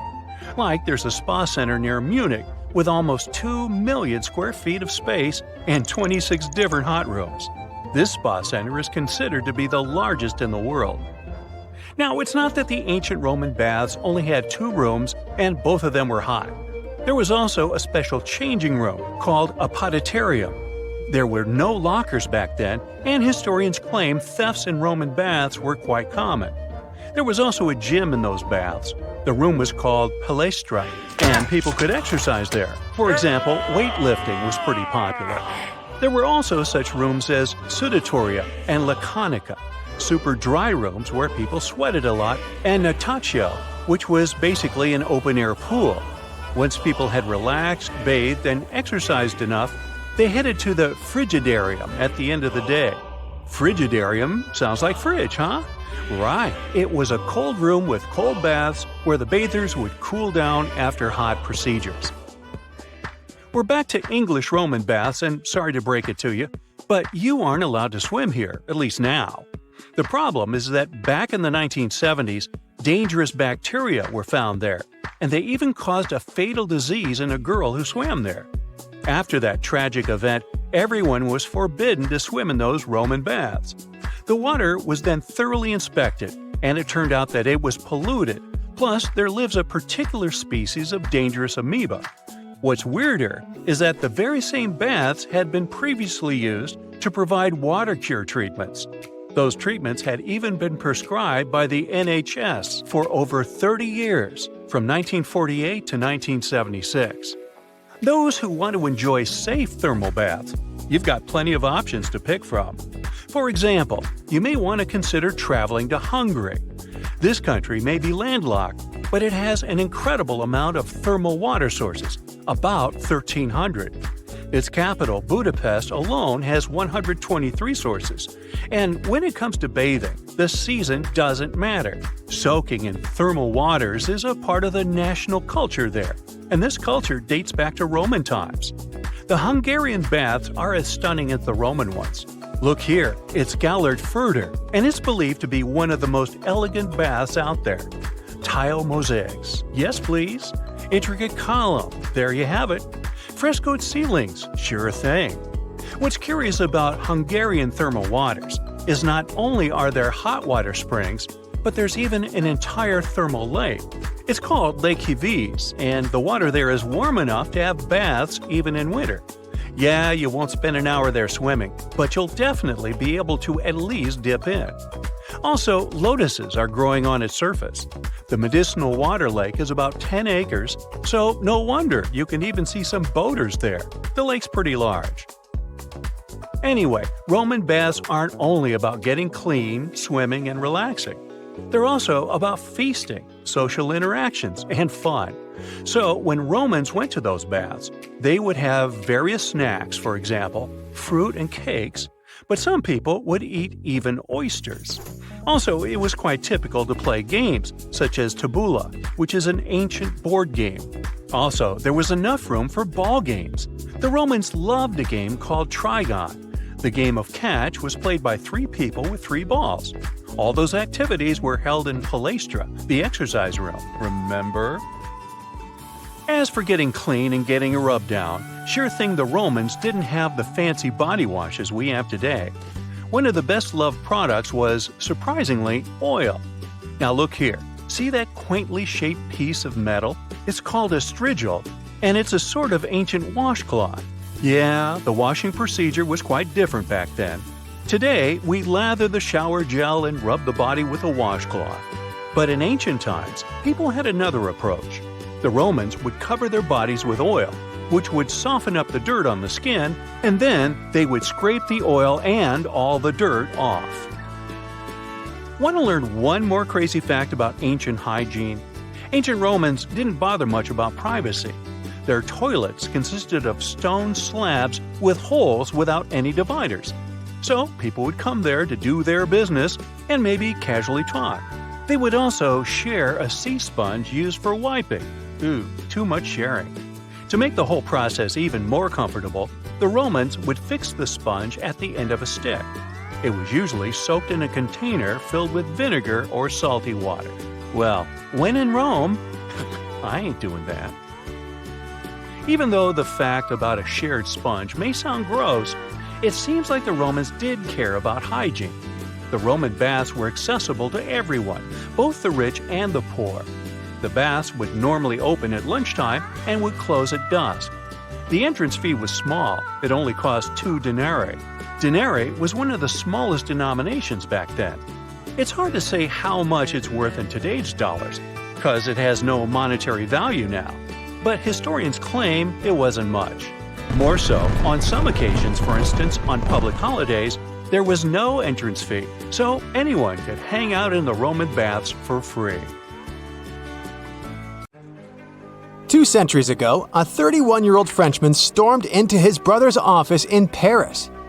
He had only one thing to share. "I've got it!" The man was so excited that he immediately collapsed. He spent the next 5 days in bed recovering his health. Who was this mysterious person, and why was he so thrilled? Jean-François Champollion made one of the greatest scientific breakthroughs in human history. He had cracked the code of Egyptian hieroglyphs. This enabled scientists to finally unravel the secrets of this ancient civilization. They weren't able to read hieroglyphs for nearly 2,000 years. After the Romans took over Egypt, the intricate writing system slowly faded away from people's minds. The last of the hieroglyphic texts date back to the 4th century. For thousands of years, Egyptians used images to show their lives. But the knowledge of how to read these pictures was lost to modern science. The story of hieroglyphs began in 3250 before current era. That's when ancient Egyptians developed writing. Their motivation was to better organize the distribution and storage of goods. One of the earliest examples is a ceramic jar that had an inscription in black ink. There were 2 major writing systems. The first were the hieroglyphs, which literally means sacred carving. Egyptians carved hieroglyphs in stone on temples, tombs, and similar monuments for 3,000 years. They present a system of pictorial texts. A pictograph is a picture or a drawing that stands for an idea of a word. It's a precursor to the true writing as we have it today. For example, when Egyptians wanted to write ibis, they would draw a small image of the bird. Hieroglyphs can be found on walls. They were a formal way of writing. The other writing system was hieratic. Egyptians mostly used it when writing on papyrus. That's an early, thicker form of the paper we have today. It soon evolved into demotic. This improved version became the most common writing systems in ancient Egypt. Then, in the early 4th century BCE, Alexander the Great took control of Egypt. This was the time when the Greek Ptolemaic dynasty ruled the country. You've probably heard of the last ruler of this dynasty, Cleopatra. During her time, Egyptian Demotic and Greek were used side by side. The two started mixing, and by the year 100, a new language emerged, Coptic. It slowly replaced the ancient writing system. Only Egyptian priests used hieroglyphs for the next couple of centuries, and then their meaning was lost to history. But not forever. Arabs were the first who tried to solve the mystery of the hieroglyphs. Medieval travelers came across these strange symbols and wanted to understand their meaning. They consulted speakers of Coptic and translated text from Greek and Latin into Arabic to break the code of the hieroglyphs. During the Renaissance, Europeans also became fascinated with the legacy of ancient Egypt. Scholars from the Old Continent believed that hieroglyphs were a group of symbols as opposed to a written language. This was all about to change in 1799. A year earlier, Napoleon, the famous French ruler, arrived in Egypt. His subordinates constructed a fort that dated back to the 15th century. Rashid, or Rosetta, was a port town in the northeast of Egypt, near Alexandria. One section of the old fortification wall contained an interesting slab inside. The stone tablet was made of a granite-like rock. It was just 40 inches high and 30 inches wide. It contained 3 distinctive sections of text carved into it. The letters were in 3 scripts and 2 languages: hieroglyphs, Demotic, and Greek. It was a fragment of a larger ancient stela. These are upright stone slabs that are used to dedicate to a person or an event, but the one from Rosetta was damaged. 2/3 of the hieroglyphic text on the top was missing. The bottom Greek text lacked a cornerstone. The only fully preserved section was the writing in Demotic in the middle of the slab. It eventually ended up in the British Museum. The scientific community was intrigued, and the race was on to decipher it. Prints and casts of the slab went out all over Europe. Scholars already knew ancient Greek, so in theory, this shouldn't have been so hard. The first people who saw the Rosetta Stone thought the process would take 2 weeks. In the end, it took 2 decades. The main issue was the fact that hieroglyphs and spoken ancient Egyptian didn't have a connection anymore. Scientists didn't know what sounds the letters on the slab corresponded to. Imagine if English disappeared 1,000 years in the future. Then someone finds a tablet with the word dog. At first, they wouldn't know how to read the word or the individual letters. Even if they figured out how to pronounce the word, they wouldn't know its meaning. This is what linguists were dealing with in the case of the Rosetta Stone. The careful study of the artifact produced another find. The texts weren't direct translations of each other. They both described the same event, but in different words. It was like you saw a movie with 2 friends, and then all 3 of you wrote different reviews about it. The original text was probably in Greek, but the translators added extra words to make it sound more Egyptian.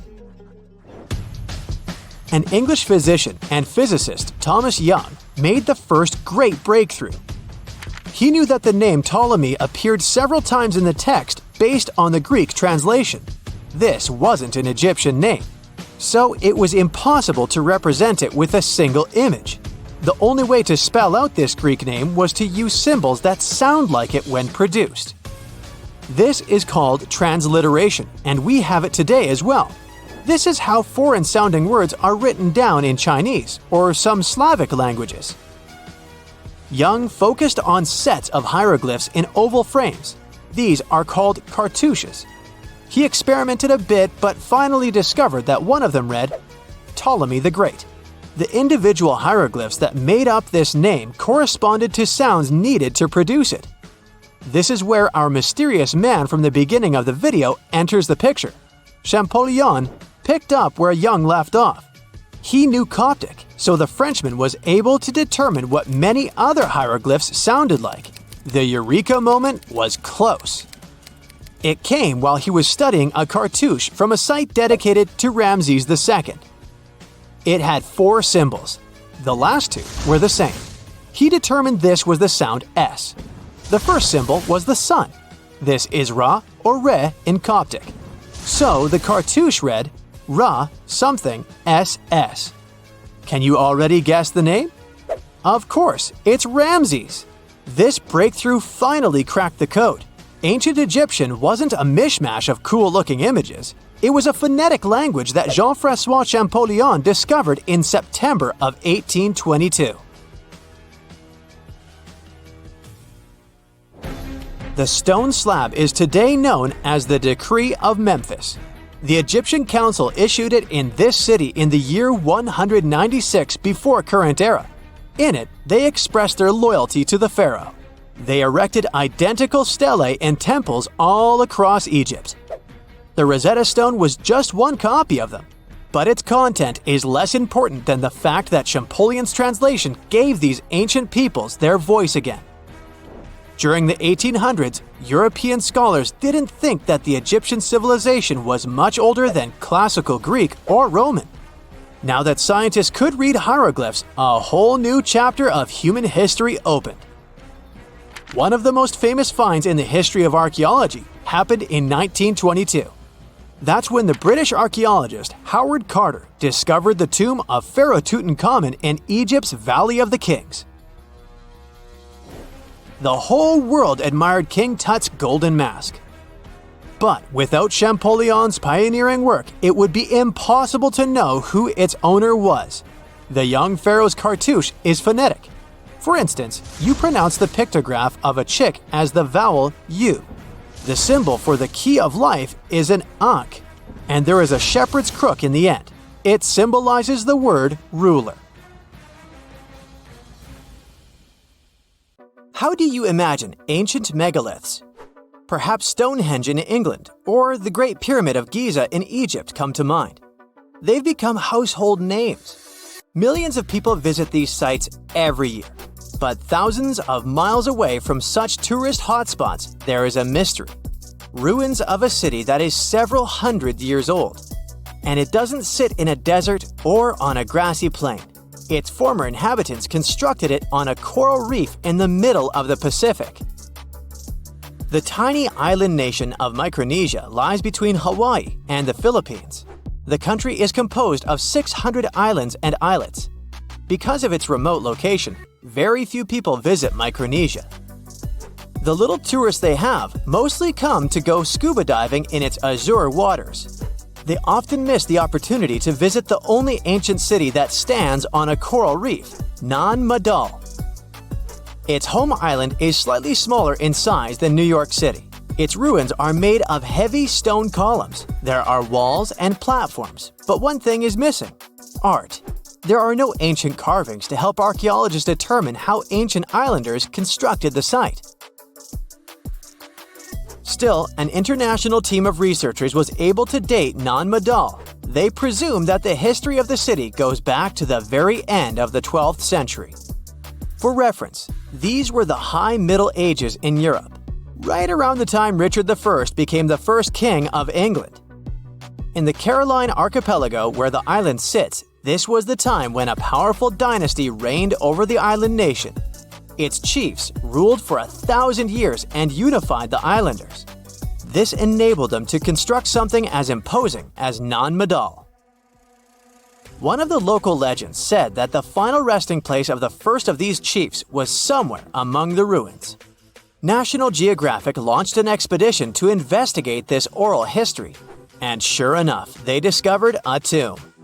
It was the size of a football pitch. It featured a labyrinth of walls and passages, just like the ones found in the Egyptian pyramids. The list of similarities doesn't end there. The stone structure in Micronesia didn't seem to have a practical purpose, and a lot of effort went into building it. Its construction presents an engineering mystery for archaeologists. The same can be said for the pyramids in Egypt. The recently discovered tomb offers a clue. It contained an underground crypt which was capped off with a basalt stone. This is a volcanic rock that forms after lava cools down. It's dark in color and rich in iron and magnesium. The whole island is made of a similar volcanic material. It used to be part of an ancient volcano that eroded over time. Basalt boulders can be found all over the archipelago. They're in the shape of long hexagonal columns. The shape is not unusual and can be found all over the planet. Perhaps the most impressive sight of basalt columns is Giant's Causeway in Ireland. These rocks formed from 1 to 8 million years ago. The locals probably sourced them from several quarries on the island. This is where the mystery begins. They each weigh several tons, so it's unclear how the natives transported them to the site. They had to navigate the entire width of the island and a lagoon covered with mangroves. These are dense shrubs and trees that grow near the coastline. And the size of the site is impressive. It spans close to 190 acres of a shallow coral reef. That's 4 times the surface size of Grand Central Station. As you might know, the Great Barrier Reef off the northeastern coast of Australia is the largest coral reef system on the planet. But it's a completely natural formation. The coral reef that supports Nan Madal isn't. It's man-made. Stone structures there rest on around 100 artificial coral reefs. The tribes that used to live in the area constructed each and every one of them. They stand at a height of about 3 feet above the waterline. Archaeologists were amazed by the clever building technique. Ancient builders would paddle out at low tide and retrieve coral from the surrounding waters. The conditions for it to grow fast here were perfect. Then, they placed parts of the coral inside underwater frames of stone. Once the first level was filled in, they added another row of stones and repeated the process.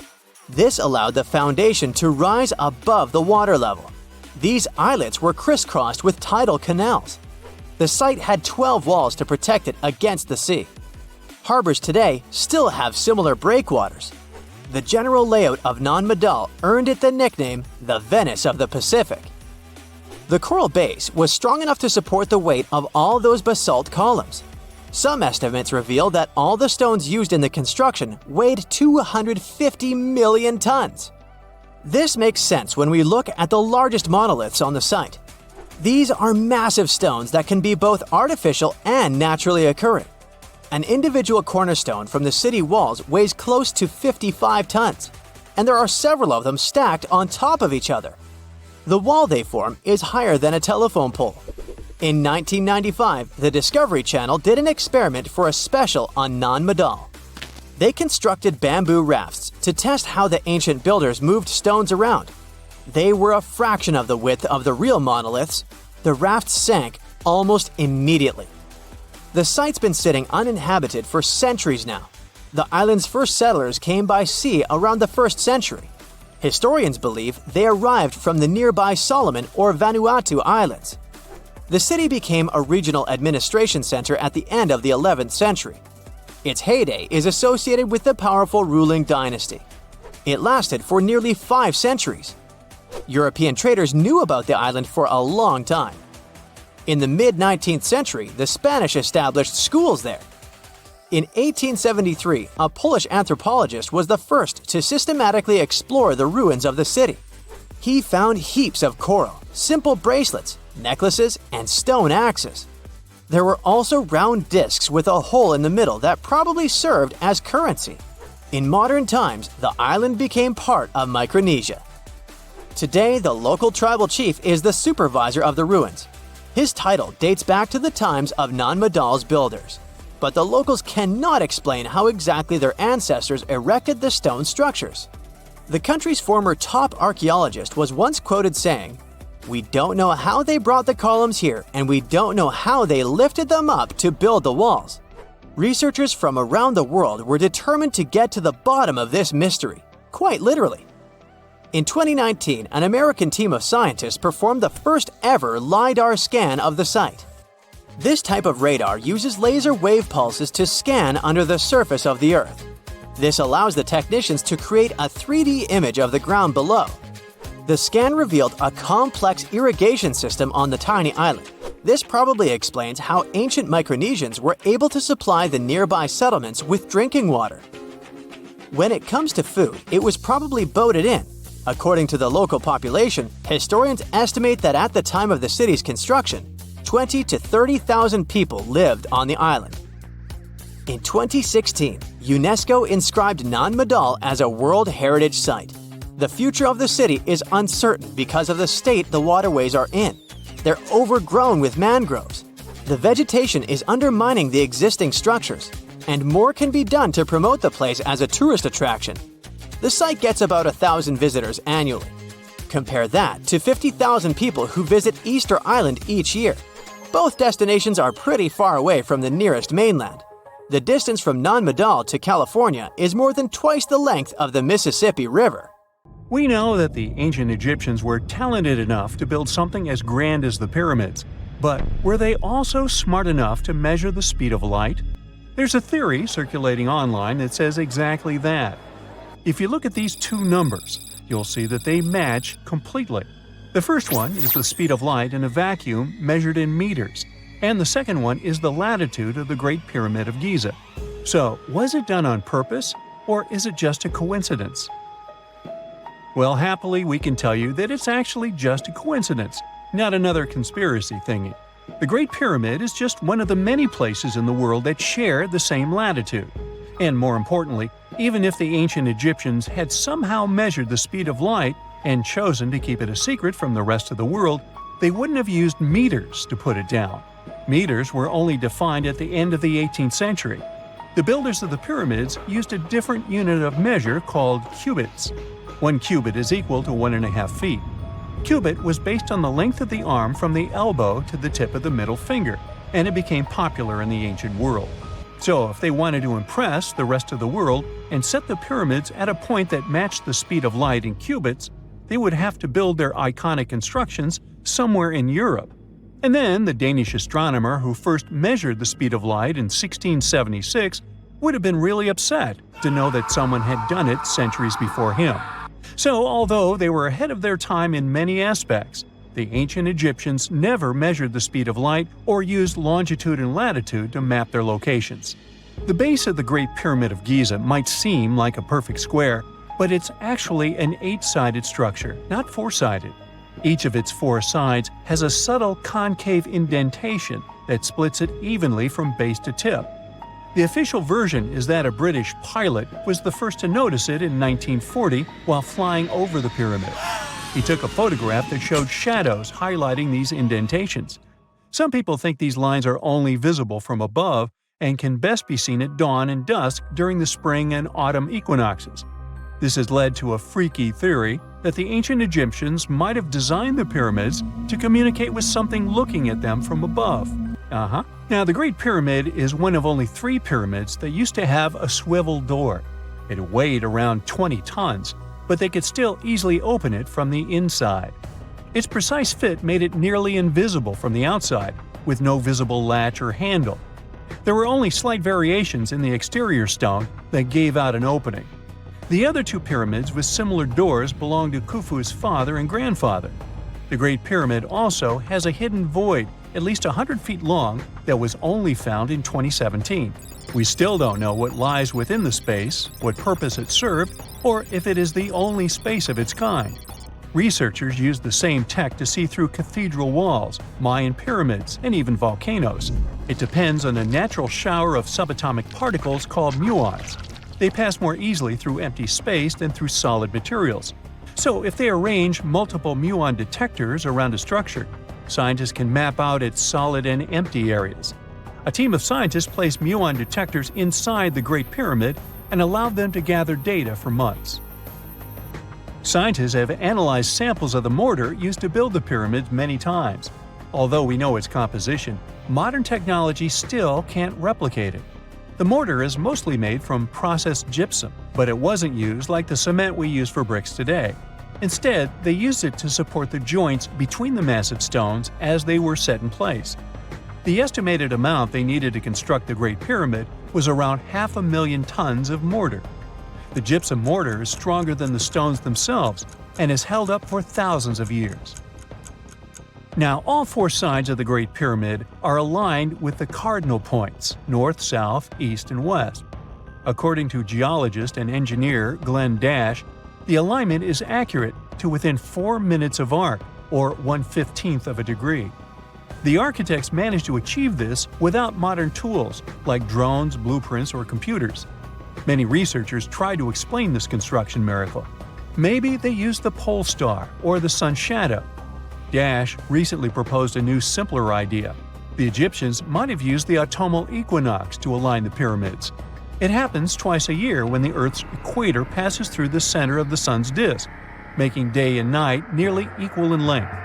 To test his theory, Dash conducted an experiment on the 22nd of September 2016, the first day of the fall equinox.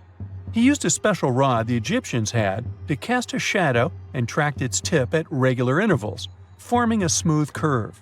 By connecting 2 points of the curve with a taut string, he created an almost perfect east-west line. Dash noted that on the equinox, the shadow's tip runs in a straight line, nearly perfectly east-west, and with a slight counterclockwise error. There's a similar error in the pyramids. Although his experiment was conducted in Connecticut, Dash believes that the same method would work in Egypt. All the ancient Egyptians needed was a clear, sunny day. They could determine the fall equinox by counting 91 days from the summer solstice. But they left us few clues, and no engineering documents or architectural plans have been found that explain their methods. So they might have mapped shadows, but it's not definite. Now, scientists have long wondered how heavy stone blocks were carried to the pyramid sites, and they might finally have an answer. A research team from the University of North Carolina, Wilmington, has discovered that 31 pyramids are likely to have been built along a long-lost ancient branch of the River Nile. It's now hidden under desert and farmland. For many years, archaeologists have thought that ancient Egyptians must have used a nearby waterway to transport materials, equipment, people, and whatever else they needed to build the pyramids on the river. But up until now, they weren't certain of the location, shape, size, or proximity of this waterway to the site of the pyramids. The group of researchers used radar satellite imagery, historical maps, geophysical surveys, and sediment coring to map the river branch. They believe it was buried by a major drought and sandstorms thousands of years ago. The team managed to go below the sand surface and get images of some hidden features thanks to radar technology. They found hidden rivers and ancient structures running at the foothills of where most of the ancient Egyptian pyramids lie. The discovery of this extinct river branch helps explain the high pyramid density between Giza and Lisht, in what is now an inhospitable area of the Sahara Desert. Now, Egypt isn't the only country with the most pyramids in the world. The champion's title here goes to its southern neighbor, Sudan. It has between 200 and 255 pyramids, compared to Egypt's measly 138. They were built by members of the Kingdom of Kush, an ancient civilization that ruled the lands along the Nile River many years ago. They started erecting pyramids around 500 years after the Egyptians had stopped doing it. Their pyramids are much smaller than the Egyptian ones, but were built for the same purposes. Archaeologists are still working to find out how the pyramids in the Sudan were built, how long it took to complete them, and what happened to their society. Have you heard of Göbekli Tepe? It's an ancient site in Turkey that literally made historians rewrite history books. Over 11,000 years ago, a group of prehistoric humans crafted an enigmatic masterpiece that's even older than Stonehenge.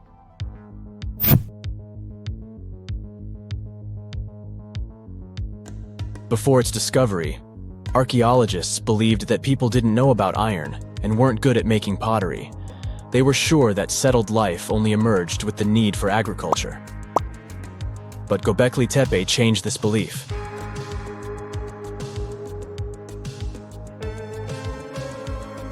The place has revealed that it was the temple that paved the way for a settled life, not agriculture. Until this discovery, researchers believed that farming was the catalyst for sedentary living. Meet Professor Schmidt, the guy whose findings changed this theory. He managed to prove that hunter-gatherer communities laid the very foundations of this way of life.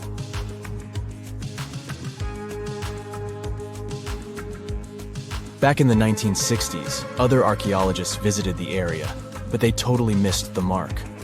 While surveying the region, they stumbled upon a hill with scattered limestone slabs and concluded it was just an old burial ground from medieval times. Little did they know that there was so much more to uncover.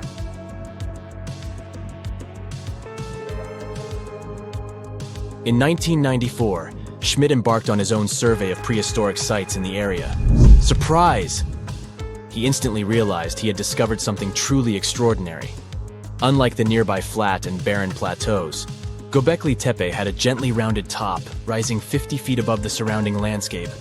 Funny enough, the translation of this place's name is Potbelly Hill. Schmidt was sure only humans could have made something like this.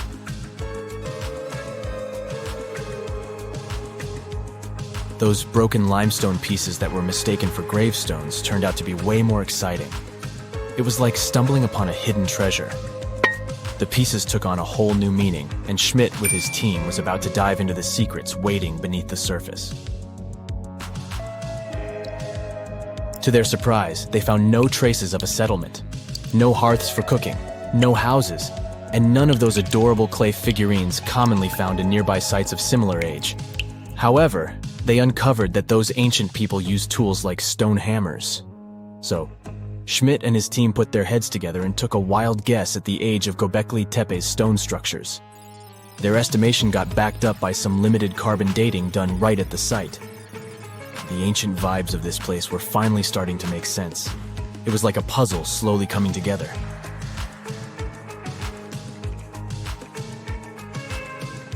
You may think that back then, people didn't have special tools to create something as cool as Göbekli Tepe. Not true.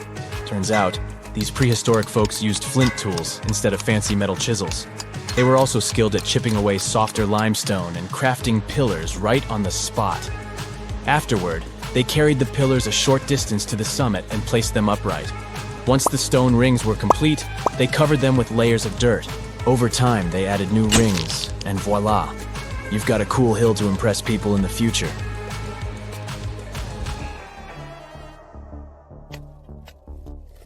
During their first year of excavation, the team went through 15,000 pieces of animal bones from wild creatures. These people didn't have pet animals or grow their own food. They hunted wild animals for their meals. But things were about to change, because the place had everything they needed to start farming. Scientists say they had wild sheep and wild grains that could be domesticated. And guess what? Just 20 miles away, geneticists found evidence of the world's oldest domesticated strains of wheat at a prehistoric village.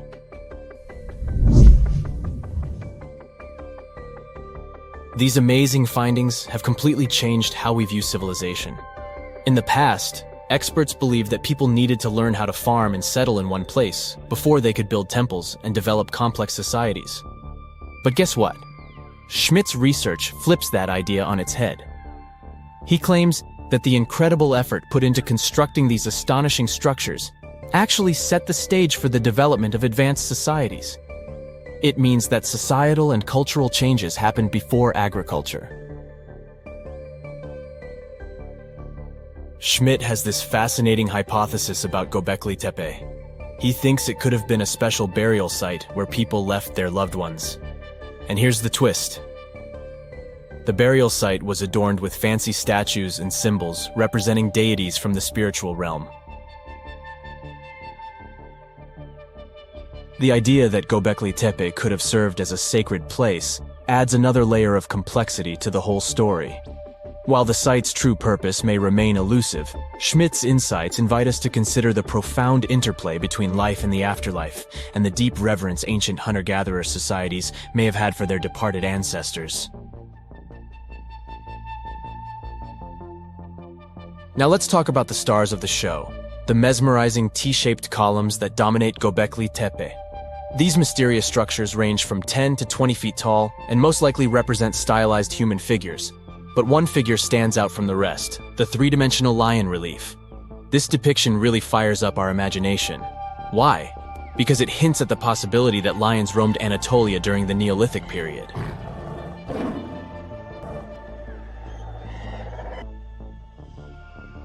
These standing stones are arranged in circles and placed in rectangular pits. Each circle has a similar setup. Two big T-shaped pillars in the center, surrounded by slightly smaller ones facing inward. Talk about a stylish arrangement. These towering pillars reach a whopping 16 feet and weigh between 7 and 10 tons. Some pillars are plain and simple, while others are like works of art with intricate carvings. Foxes, scorpions, and vultures come to life, crawling and twisting on the pillars' sides. But it's not just animals depicted on these stones. Some pillars have abstract shapes representing humans, and even small carvings of clothing items. Some of them even have belts. Now, there's one pillar that stands out from the rest like a rock star. This super old stone pillar suggests that a comet crashed into Earth.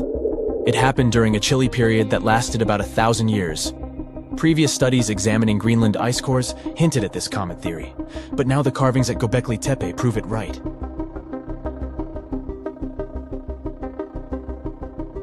The carvings on the pillars are like a historical comic strip. They even show a headless human figure. Researchers fed the images into a computer and discovered their connections to constellations, indicating that this temple might have been an ancient observatory. It's like our ancestors were trying to document this cataclysmic event in their own unique way. Archaeologists have been excavating and researching Göbekli Tepe since the mid-1990s, peeling back layers of history and providing us with a deeper understanding of the intricate relationship between various elements. They have no plans to stop the whole process for another 150 years. Who knows what else they'll find? You see, Göbekli Tepe has been labeled purely as a ritual site with no signs of domestic activities. We were led to believe that the absence of water meant it couldn't support semi-sedentary communities. But scientists believe it's time to shake things up and approach Göbekli Tepe with fresh eyes. It's time to question what we believed before and use new evidence and different ways of thinking. Like, there might have been a group of people living in the area who didn't stay in one place all the time. They moved around a bit but still had their own civilization, living in the area semi-sedentarily. Göbekli Tepe is not just home to a single temple, but an astounding collection of over 20 ancient structures. As archaeologists delve into the depths of this wonder, they are unraveling its unique layout, featuring two prominent focal points at the heart of each establishment, complemented by smaller structures and dividing walls. What's even crazier is that in this area, there are over 200 obelisks, which are narrow tapering monuments. Now, have you ever seen cricket balls that are 3 billion years old? Klerksdorp spheres were found in deposits of the mineral pyrophyllite in South Africa and rock the science world. They do look like tiny ancient cricket balls with seams like lines around the middle. Back in the 1980s, some folks claimed these spheres had been made by an advanced pre-flood civilization we know nothing about. One museum curator shared stories about how they rotated on their own in a display case. There was also a TV show that invited a psychic who declared the spheres were pieces of an ancient spaceship.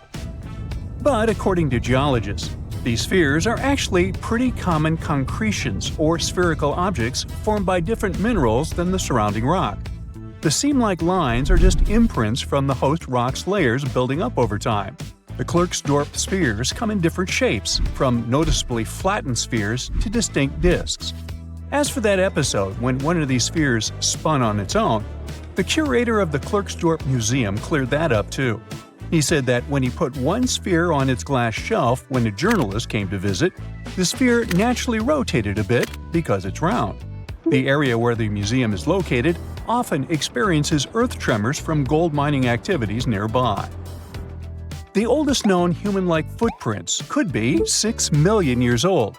They were found on the Greek island of Crete in 2002.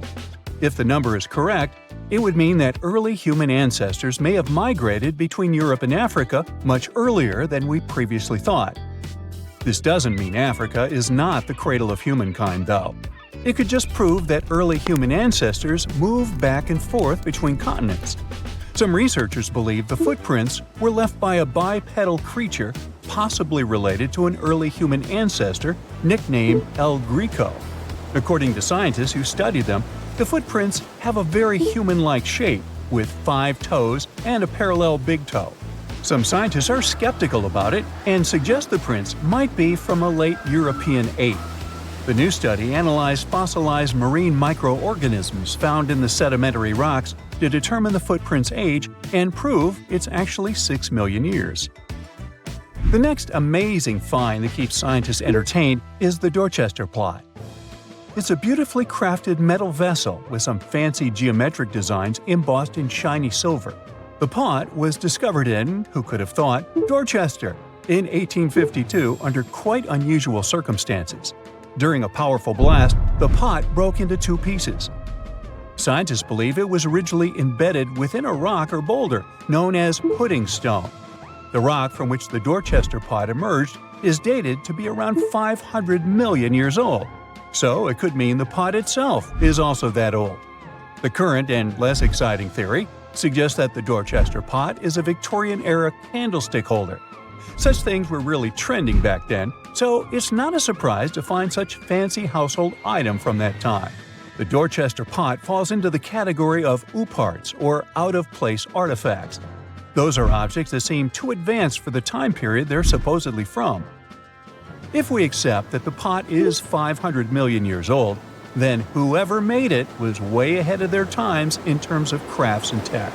One extra mystery is that the pot has an engraving of a plant that most likely disappeared from Earth over 100,000 years ago. Sounds like good proof the pot is really extra old. Now, it looks like the oldest map in Europe is a stone from 4,000 years ago. This Bronze Age slab was found in France in the year 1900 at an ancient burial ground. The carvings on the slab show in 3 dimensions the River Odde network with a fantastic accuracy of around 80% over an 18-mile stretch. There are other stone-carved maps around the world, but this one is unique because it shows a specific area to scale. Looks like the slab's carvings don't just map rivers and hills, but also settlements, barrow sites, and field systems. Archaeologists say the slab wasn't used for navigation, but rather to symbolize power.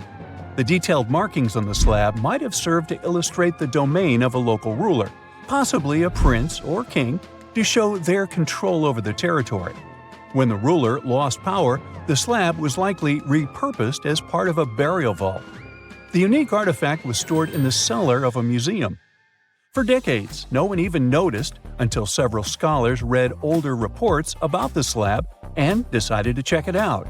They conducted a detailed analysis using 3D techniques. Their research proved that the creators of the slab had not only etched lines into the rock, but also modified its surface to reflect the topography of the landscape with high accuracy.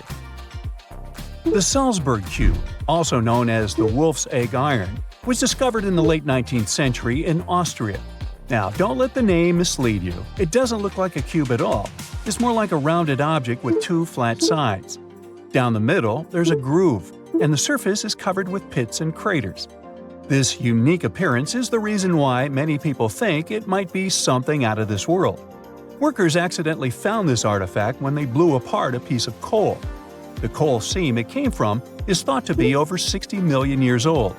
The Salzburg cube moved between museums, mysteriously vanished in the early 20th century, and then showed up again. A professor from Bonn University suggested it might be from a meteor, but they found no evidence of elements that you'd normally see in meteorites, like cobalt or nickel.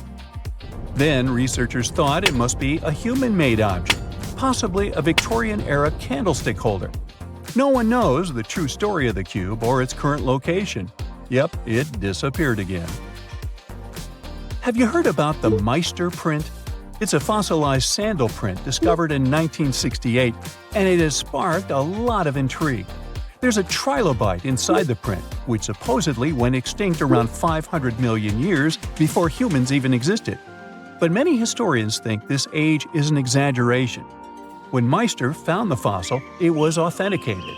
But the scientist who did it didn't confirm it was a human sandal print. He only agreed there was a trilobite there. When another scientist visited the site, he found a 6-inch impression he believed was from a child's moccasin. But the footwear seemed to be new. So, could it be evidence of time travel? Proof that humans existed millions of years earlier than we thought? Or a sign that someone else visited early Earth? Or is it just a rock formation that looks like a sandal print? We still don't have the answers. Back in June 1936, a couple was walking along Red Creek in London, Texas. London, Texas? Yeah, when they stumbled upon something unusual. It was a piece of wood sticking out of what seemed to be an ancient rock formation. About 10 years later, their curious son decided to crack open the rock to see what was inside. And he saw a hammer, which looked surprisingly modern. Then, one unique finds enthusiast decided that the rock encasing the hammer was from the Cretaceous period. This would mean that someone dropped a 19th century hammer while dinosaurs like Triceratops were still roaming the earth. So, if this hammer was truly from the Cretaceous period, then the whole evolutionary theory would be wrong. And if the hammer was modern, it would mean the Cretaceous rock formation it came from was much younger than we thought. But the real answer was much simpler. The hammer was indeed modern, and geological processes had encased it in rock. Minerals can harden around an object in a relatively short time. So the hammer was probably dropped by a miner a century or so ago, and the rock formed around it afterward. And no, it wasn't a Victorian-era candlestick holder either. The James Webb Space Telescope, an astounding piece of equipment built to outperform the Hubble Space Telescope, has made a terrifying and amazing discovery that might completely change our perception of the universe. It has successfully detected a faint glow coming from a staggering 7 trillion miles away. Can this glow be shining city lights coming from some mysterious extraterrestrial world galaxies away from us? Well, let's start from the beginning. A few years ago, NASA's infrared Spitzer Space Telescope helped us spot a family of 7 rocky exoplanets orbiting the same star. This star is known as TRAPPIST-1, and recently, our new infrared powerhouse, the James Webb Telescope, has measured the temperature of one of those distant worlds. It was a planet called TRAPPIST-1b. Unfortunately, it turned out that this Earth-like planet was totally uninhabitable. Astronomers took James Webb's mid-infrared camera, called MIRI, and looked at the planet's thermal emissions. We can picture the whole process as scientists using heat-sensing Terminator vision. The results were quite disappointing. TRAPPIST-1b turned out to be scorching. Its average temperature was around 450 degrees F. That's as hot as in an oven. Plus, the planet most likely doesn't have any atmosphere. At the same time, this discovery was another record-breaking first for the telescope, which had already produced some newsworthy results by that time. It was the first time researchers detected any form of light emitted by a small and relatively cool exoplanet similar to the rocky planets in our own solar system. No previous telescope had enough sensitivity to measure such dim, mid-infrared light. When 7 TRAPPIST-1 exoplanets were first discovered, the astronomical community was ecstatic. That's because all those faraway worlds were about the size of our home planet and located in their star's habitable zone. It's the region that is just the right distance away from a star for liquid water to exist on a planet's surface. Thus, the planetary system became the best place to look for rocky planets with an atmosphere. But don't get too excited yet. These planets aren't likely to become new worlds for humans to explore, mostly because the TRAPPIST-1 planets are totally out of our reach at the moment. They're just too far away, at a whopping 235 trillion miles away. Their star is also much smaller and redder than our Sun. It's classified as an M-dwarf star. In our home Milky Way galaxy, there are twice as many of such stars as there are stars like the Sun, and they're also twice as likely to have rocky planets orbiting them. It's probably not surprising that astronomers are very interested in such stars. They're the main targets for seeking potentially habitable planets, and it's also way easier and more convenient to observe rocky planets around such smaller stars. But there's a catch. M dwarfs are more active than our Sun. They frequently flare and spew high-energy rays which are likely to be extremely damaging to planets' atmospheres and any forms of extraterrestrial life. When researchers examined TRAPPIST-1b before, their observations weren't sensitive enough to determine whether this world had an atmosphere, or if it was just a barren rock. But now, we know. The planet is tidally locked to its star, which means that one of its sides always faces the star, while the other is stuck in perpetual darkness. The latest simulations suggest that if this planet had an atmosphere, its temperatures would be much lower since the air would redistribute the heat around both sides of the planet. Unfortunately, the James Webb Telescope recorded much hotter temperatures than needed for such a favorable scenario. It indicates the absence of an atmosphere and knocks the planet off our list of possibly habitable worlds. But the main excitement here isn't actually the features of TRAPPIST-1b. The main takeaway is that James Webb is capable of making such kinds of measurements. It'll help us explore the atmospheres and temperatures of many other distant worlds.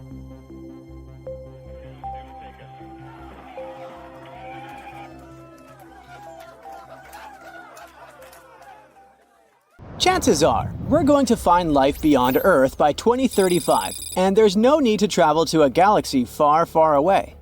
Our Milky Way galaxy is full of totally suitable environments. Don't get too hyped up though. We're talking about microbes or chemical markers, not Hollywood-like green humanoids. Even so, when we finally find traces of life, it will change how we see our place in the universe. NASA's Kepler Space Telescope discovered something incredible.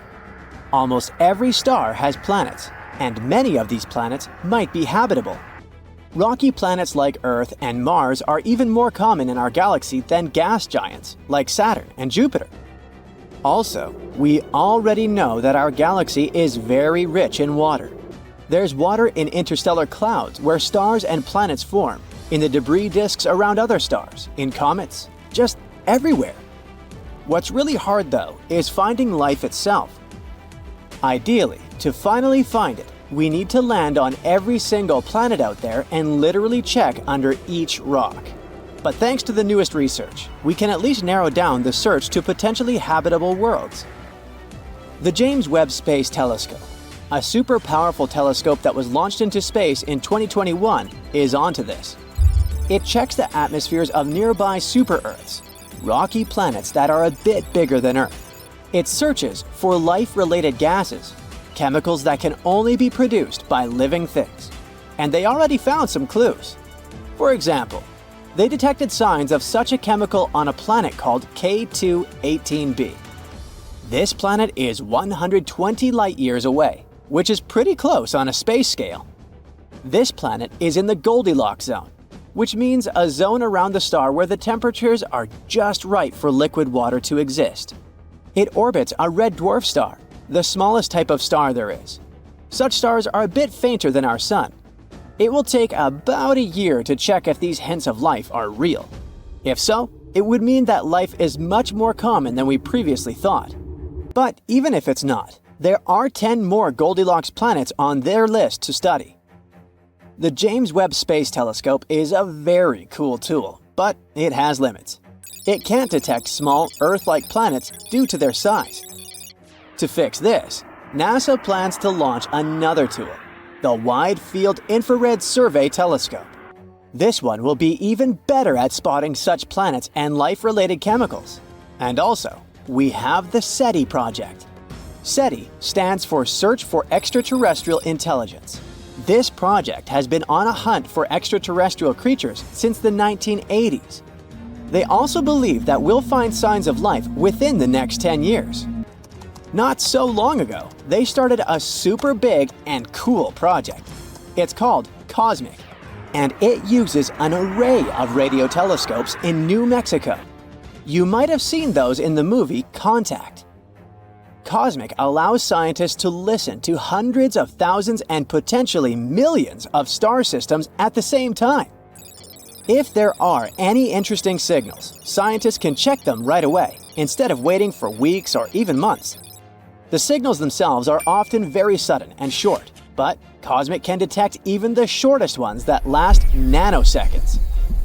Cosmic can also help with other research, like studying mysterious and unexplained fast radio bursts, or even dark matter. This is the biggest and most powerful tool for searching for extraterrestrial life we've ever created. But it's not enough to just listen. Why don't we reach out ourselves? NASA has sent some signals into deep space. In 2002, their Deep Space Network sent a signal to the Pioneer 10 satellite. But there was an obstacle in the path. A white dwarf star, 27 light-years away from Earth. If there's a planet around this star, perhaps the signal reached them too. If there are any intelligent species there, we could receive a reply by 2029. The DSN keeps sending powerful transmissions into space. These signals will bump into 222 stars within the next 3 centuries. Maybe someday we'll receive a reply from somewhere far away. But why haven't we received a response yet? There are about 200 billion galaxies in the universe, each with around 100 billion stars.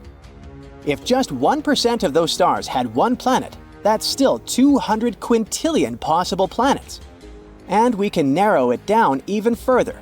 If the chance of them having life is 1 in a trillion, that would still leave us a few 100,000 planets. So, where is everyone? This is a famous question known as the Fermi paradox. The first possibility isn't that terrifying. It's possible that the universe is full of life, but this life isn't intelligent in our traditional sense.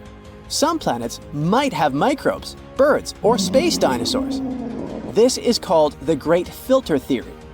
It suggests that there are certain filters that life has to overcome in order to become intelligent, and maybe other species just haven't overcome them yet. Think about it. Life on Earth started in the ocean, then crawled onto land, diversified into many forms, went extinct in massive events 5 times, evolved again, and eventually led to humans. We built societies, developed healthcare, and only then started searching for another life. There's another idea called the Gaian bottleneck hypothesis, which suggests basically the same thing. While it might not be too hard for basic life to start, it's incredibly tough for that life to survive and thrive over long periods. Venus might have had oceans and Earth-like conditions too, but something went wrong. Its oceans boiled away because of a runaway greenhouse effect. Now it's sterile. Mars also had liquid water on its surface once, and both the Moon and Mercury had thick atmospheres for a short time. Meanwhile, Earth has had liquid water on its surface for almost its entire existence. It's super rare and remarkable for a planet to hold temperatures from 32 to 212 degrees Fahrenheit for millions of years. So, maybe it's a mistake to look for intelligent life, especially the one that uses the same technology as we do. It evolved under completely different conditions after all. That's also where the so-called Drake equation comes in. It's a formula that gives us a chance to calculate the potential of life becoming intelligent on a planet. To calculate the result, we need to know several variables: how many stars there are, how many of them have planets, the chance of these planets having life, and so on. Unfortunately, we don't know these numbers yet, and the result might be insignificant. But let's assume that there is at least one other intelligent species. Why haven't we met yet? There might be many reasons. Maybe they don't think we're interesting enough, or maybe the problem is with us. Perhaps we keep missing their signals, or maybe we missed the entire species itself. The universe is insanely huge and ancient. It's over 14 billion years old. If we compress Earth's entire evolutionary history into a 24-hour day, life starts at 4 a.m. Dinosaurs go extinct at 11:40 p.m. Human-like creatures appear 2 minutes before midnight. In this analogy, humans have existed for just 77 seconds, and our technology capable of detecting extraterrestrial life is even newer, less than a second. With such vast distances and time spans, the chances of us existing at the same time as other civilizations are slim. If their civilization lasted only a few millennia, we could easily miss them entirely. But that doesn't mean we should give up our search. Scientists were worried that Earth's radio signals had dimmed over time. But a recent study showed that it's actually the opposite. The numbers of our satellites keeps growing, and this makes our planet more detectable. By the end of the decade, we could have 100,000 satellites, making Earth incredibly bright in the radio spectrum. If there is an advanced civilization out there, they will easily spot us even from very far distances. Astronomers are super optimistic about it. There's a high chance they'll find extraterrestrial creatures while you and I are still around. You know, scientists make discoveries that change the world, but even they can face mysteries. Here are 10 things that have baffled scientists. Imagine that you constantly hear a low-frequency hum, and no one can trace its source. Roughly 4% of the world's population hears the hum. It's a geography-free sound. I mean, people all around the world hear it, so the name varies from Tao's hum to Auckland hum, depending on the region where it gets generated. The sound is just on the threshold of human hearing. People hear it less when they're outside, and it gets louder indoors, especially at night. What's even scarier is that you cannot unhear it once you've heard it. Some folks say it started in London around the time of Charles Dickens, who wrote A Christmas Carol, and the low-frequency sound actually comes from the humbug. Or not. Actually, the earliest cases were recorded in Bristol, UK, dating back to the mid-1970s. Scientists have various theories about where the hum comes from and why only some people can hear it, yet they don't have a clear answer. It could occur when ocean waves move along the ocean floor. They shake the Earth when they collide with continental shelves. Or this might be happening because of volcanic eruptions and earthquakes. Oh, and how about ultra-low frequency radio signals used to communicate with submarines or even 5G? Upsweep is another type of unidentified sound. It was discovered in 1991 in the Pacific Ocean. The sound is high enough to be recorded throughout the ocean. Scientists theorize that the sound could be related to underwater volcanic activity. Interestingly, the volume of the sound has been diminishing compared to its volume when it was first discovered, yet it still can be detected. Plus, it's seasonal. It reaches its highest volume in spring and fall. Is it related to seasonal changes? No one really knows for sure. The next mysterious thing is a cone-shaped monument found in the Sea of Galilee in Israel. This monument was discovered accidentally by sonar scanning in 2003, but the findings were published only in 2013. The monument weighs 60,000 tons. It was once submerged by rising waters. Archaeologists say the monument is enigmatic because they can't figure out where it's from. They don't know what it's connected to or its function. So this big and unusual thing remains a mystery. Now let's move to Göbekli Tepe, Turkey. This place offers you one of the most archaeologically significant sites in the world. Why is it important? Well, it has massive carved stones about 11,000 years old. To put it in perspective, they're 6,000 years older than Stonehenge. Ancient people placed these stones before they began farming or crafting metal tools or pottery. So the existence of this place goes against the chronology of civilization we're familiar with, where people farmed first and built second. Apparently, it wasn't like that. In any case, a good question is, what was the purpose of this site? Was it built to worship some spirits? Yep, archaeologists believe it might be the world's oldest temple. Okay, say this with me. Paleodictyon nodosum. Yeah, I know it sounds like a chemical formula. This is a living fossil found deep down on the ocean floor. A creature makes these hexagonal burrows, that for sure. Yet scientists can't identify the artist. Now, what do I mean by living fossil? Well, Paleodictyon nodosum is a creature believed to produce a burrow nearly identical to Paleodictyon fossils. Is it a worm-like animal that made them?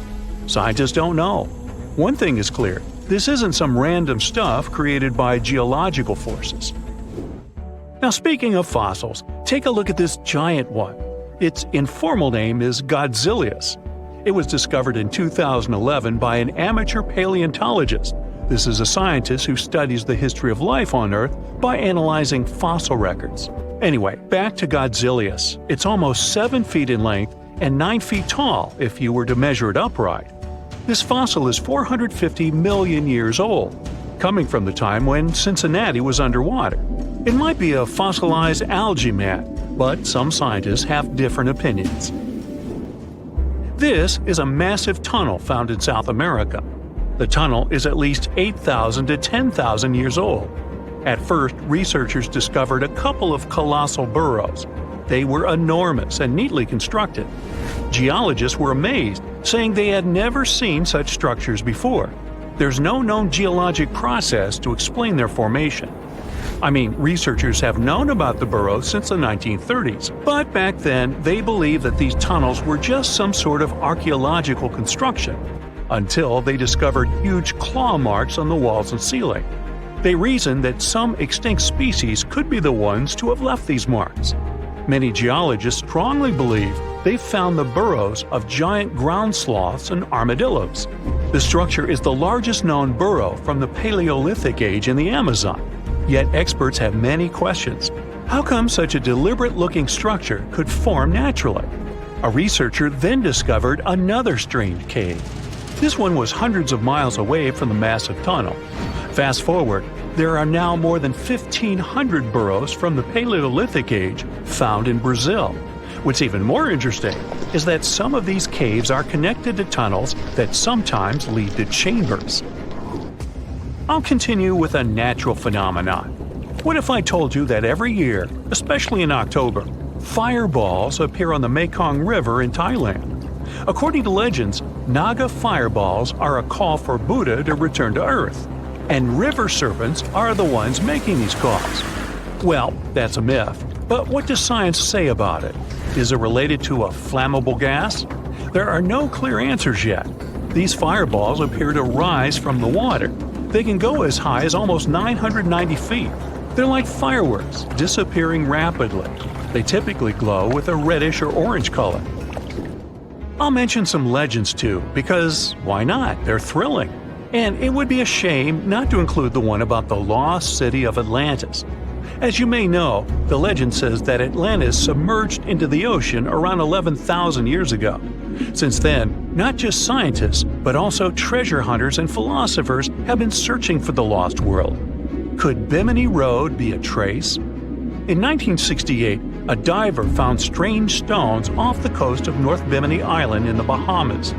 The stones look human-made. It's like they were evenly spaced out and laid in an orderly row. It baffled scientists, but not for long. Carbon dating analysis of the blocks revealed that geological forces created the road naturally.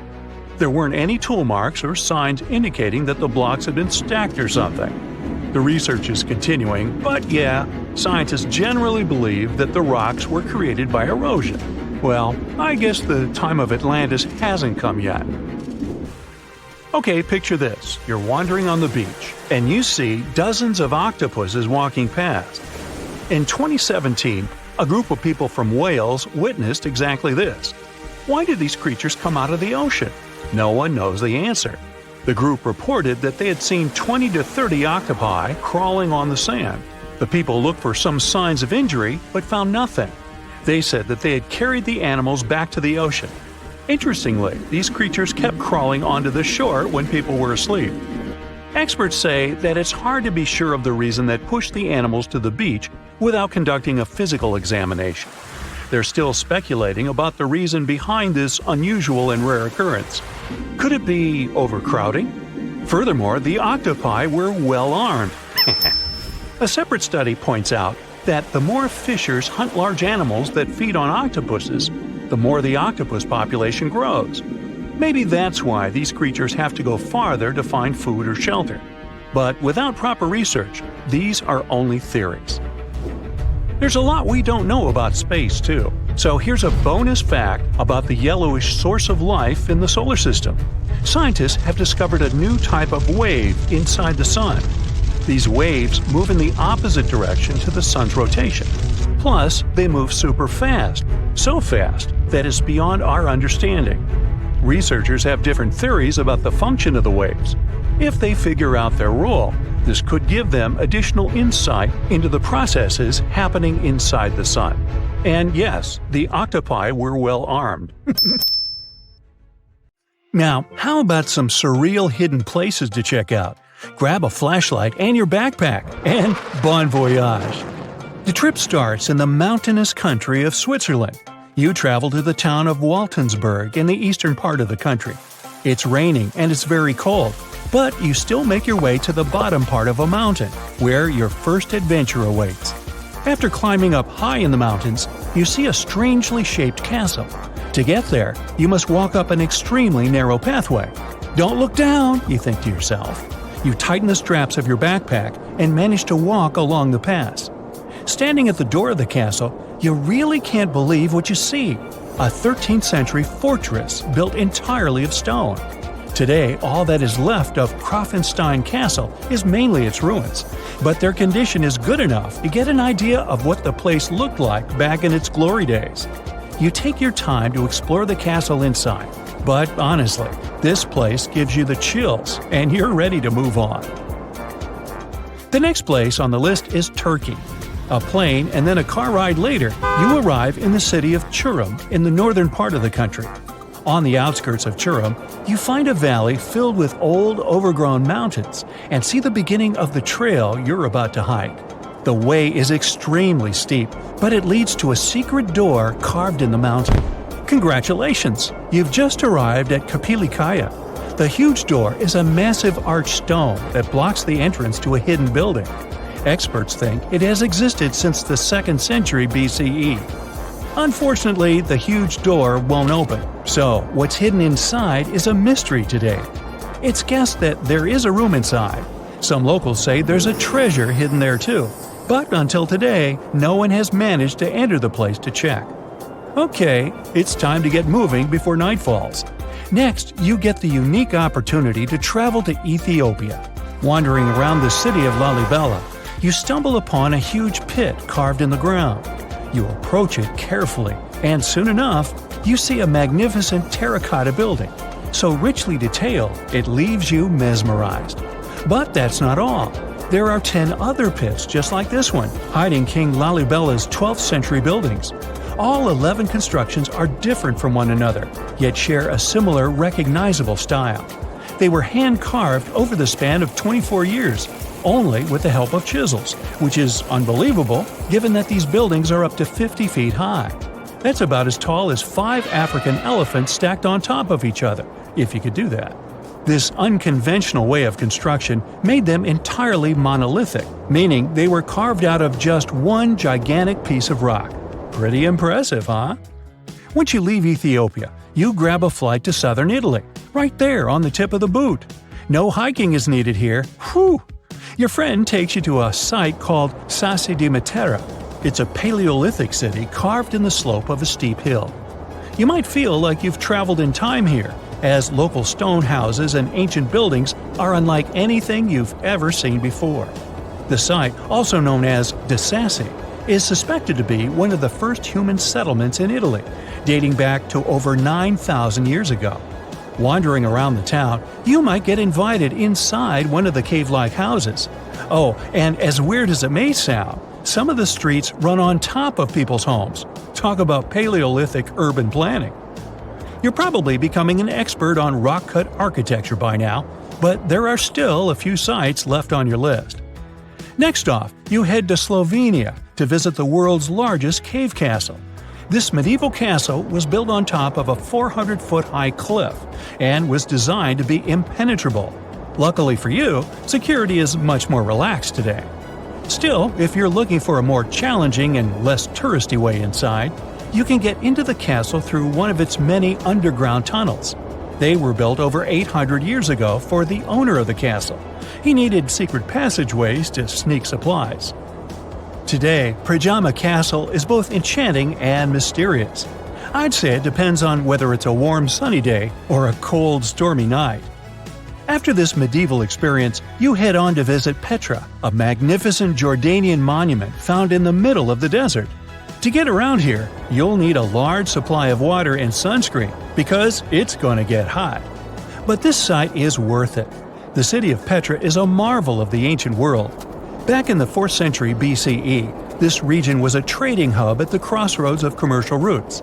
Petra was a wealthy city, home to the Nabateans, an Arab Bedouin tribe that thrived in the region for many years. The rock-carved gate-like structure Petra is famous for is called the Pharaoh's Treasure. It stands at the main entrance to the site and is said to have a treasure hidden inside. You might feel tempted to check it out for yourself, but that's an adventure for another trip. For now, you hop on another plane ride, this time to the Americas. First, you visit the USA, more specifically, the mountainous state of Colorado. You make your way to Mesa Verde National Park. There, in between the greenery and abundant vegetation, you'll find over 600 dwellings built in the cave beneath the cliff, carved deep into the mountainside. This ancient village is now considered a heritage site. The local Puebloan tribe built it back in the 1190s. One of its main buildings is called the Cliff Palace. It's a multi-story construction built from sandstone and mud mortar. The palace alone housed over 150 rooms. If you're feeling sporty, you might want to visit the balcony house. To get there, you'll have to climb a 32-foot ladder. You'll get to see a mid-sized village of 38 rooms, including 2 kivas. Those are traditional chambers that were built by the Puebloans for ceremonial purposes. Still, in the U.S., you make your way to the hills of South Dakota. You're there to visit one of the world's most impressive human-made sculptures on Mount Rushmore. What's so mysterious about this place, you might ask? Well, during Mount Rushmore's construction, a 70-foot-long secret tunnel was built behind the head of Abraham Lincoln. The tunnel was supposed to hold all the documents and artifacts important to the United States history. After the designers thought it through, they decided it was better to hide them in a safe box in the floor of the tunnel. The box holds the history of how Mount Rushmore came to be carved, as well as a brief history of the U.S. and the 4 presidents depicted on the mountain. Amazing, right? Now, you're headed down to Machu Picchu, a South American site hidden between the Peruvian mountains. Machu Picchu itself is already a mystery. Researchers still don't know why or even how the ancient Incan civilization managed to engineer the stone-built citadel all the way back in 1450 CE. To get there, you must endure a 3-day hike, reaching the impressive altitude of 8,000 feet above sea level. Or you can get a train, but that's no fun, right? You're here to check on a relatively new discovery. Back in 2010, French engineer David Crespi was taking measurements of the Inca ruins when he noticed a door he had never seen before. It was sealed off by stones. He went back to the site a few months later with an electromagnetic scanner. The scanner, which could detect objects behind walls, showed there were copious quantities of metals behind that sealed door. The researcher contacted the Peruvian authorities requesting to remove the rocks, but they didn't authorize it. As of today, the door is still locked. Whew, this trip was long, wasn't it? Make sure to get some rest, Indiana Jones. Tunnels, metro, underground systems, and even secret passageways to the houses of the rich and famous. Why else do we need tunnels, you may wonder? To hide. Many cities have underground tunnels and even underground doppelgangers. Now let's make it clear. Those passages are normally not connected, contrary to the popular rumor claiming that it was possible to get from Scotland to Turkey using underground passageways built around 5,000 years ago. I mean, it sounds insane even today. Imagine building it back in the day. These tunnels have an official name, the Erdstall Tunnels, and they were most likely built in the Middle Ages. However, we still don't have the exact information about the date. The highest concentration of those tunnels are in Bavaria, Germany, but there are many of them in Great Britain and France too. Erdstall tunnels, a unique type of earthen passage found globally, are characterized by their narrow, oval-shaped corridors and tight choke points, known as schlups, or slip-outs. Despite speculation, their purpose remains a mystery. However, some of those tunnels have fireplaces and even vents, which might mean those were used primarily for shelter. Dating back to the Middle Ages, possibly as early as the 12th century, Erdstall tunnels lack archaeological signs and historical records. So it's not a surprise that there are many rumors about their use. Some scientists are sure those were storage spaces, though their narrowness makes this impractical. Another idea is that they provided hiding spots for farmers during tribal raids. However, their single entry point raises doubts about their effectiveness in evading threats. Now, if you're feeling like Indiana Jones and want to venture into those tunnels, you're in luck. A few structures, like the Erdstall Radkoblücken in Austria, welcome visitors to explore these enigmatic structures. Most of them are closed to the public eye, though. The origins of Erdstall tunnels remain largely unknown, just like their real functions. And if you think, hey, it's the 21st century here, we can study pretty much everything, well, you're wrong. What makes these tunnels hard to study are the tight confines. Traditional surveying methods often prove inadequate in such spaces. To solve this problem, scientists use a handheld device that integrates an RGB camera, a gyroscope, and high-resolution depth sensors, allowing them to capture intricate details of the tunnels. They also use modern techniques like 3D surveying in hopes of uncovering the true origins and purposes of those tunnels. One hypothesis even suggests they may have been poorly conceived dwellings, abandoned when their inadequacies became apparent. Still, not everyone quite agrees with this idea. Other theories suggest they served spiritual purposes, while the most intriguing idea speculates that those tunnels may be remnants of extraterrestrial civilizations. Experts believe they may have been used for practical matters, such as granaries or hiding spots from looters. As we don't have exact info on who built it and when, it may be pretty much anyone, even a sloth. Nope, I'm not a lunatic. Sloths can build giant tunnels. Check this out. In 2009, a farmer in southern Brazil was driving his tractor through a cornfield when it suddenly sank into the ground. He quickly discovered he had broken through the top of an underground tunnel. When researchers came to investigate, they found a tunnel around 6.5 feet high and the same 6.5 feet wide, extending about 50 feet long, right beneath the farmer's house. When they looked closer, they instantly saw deep claw marks on the walls. That was the proof the tunnel wasn't human-made.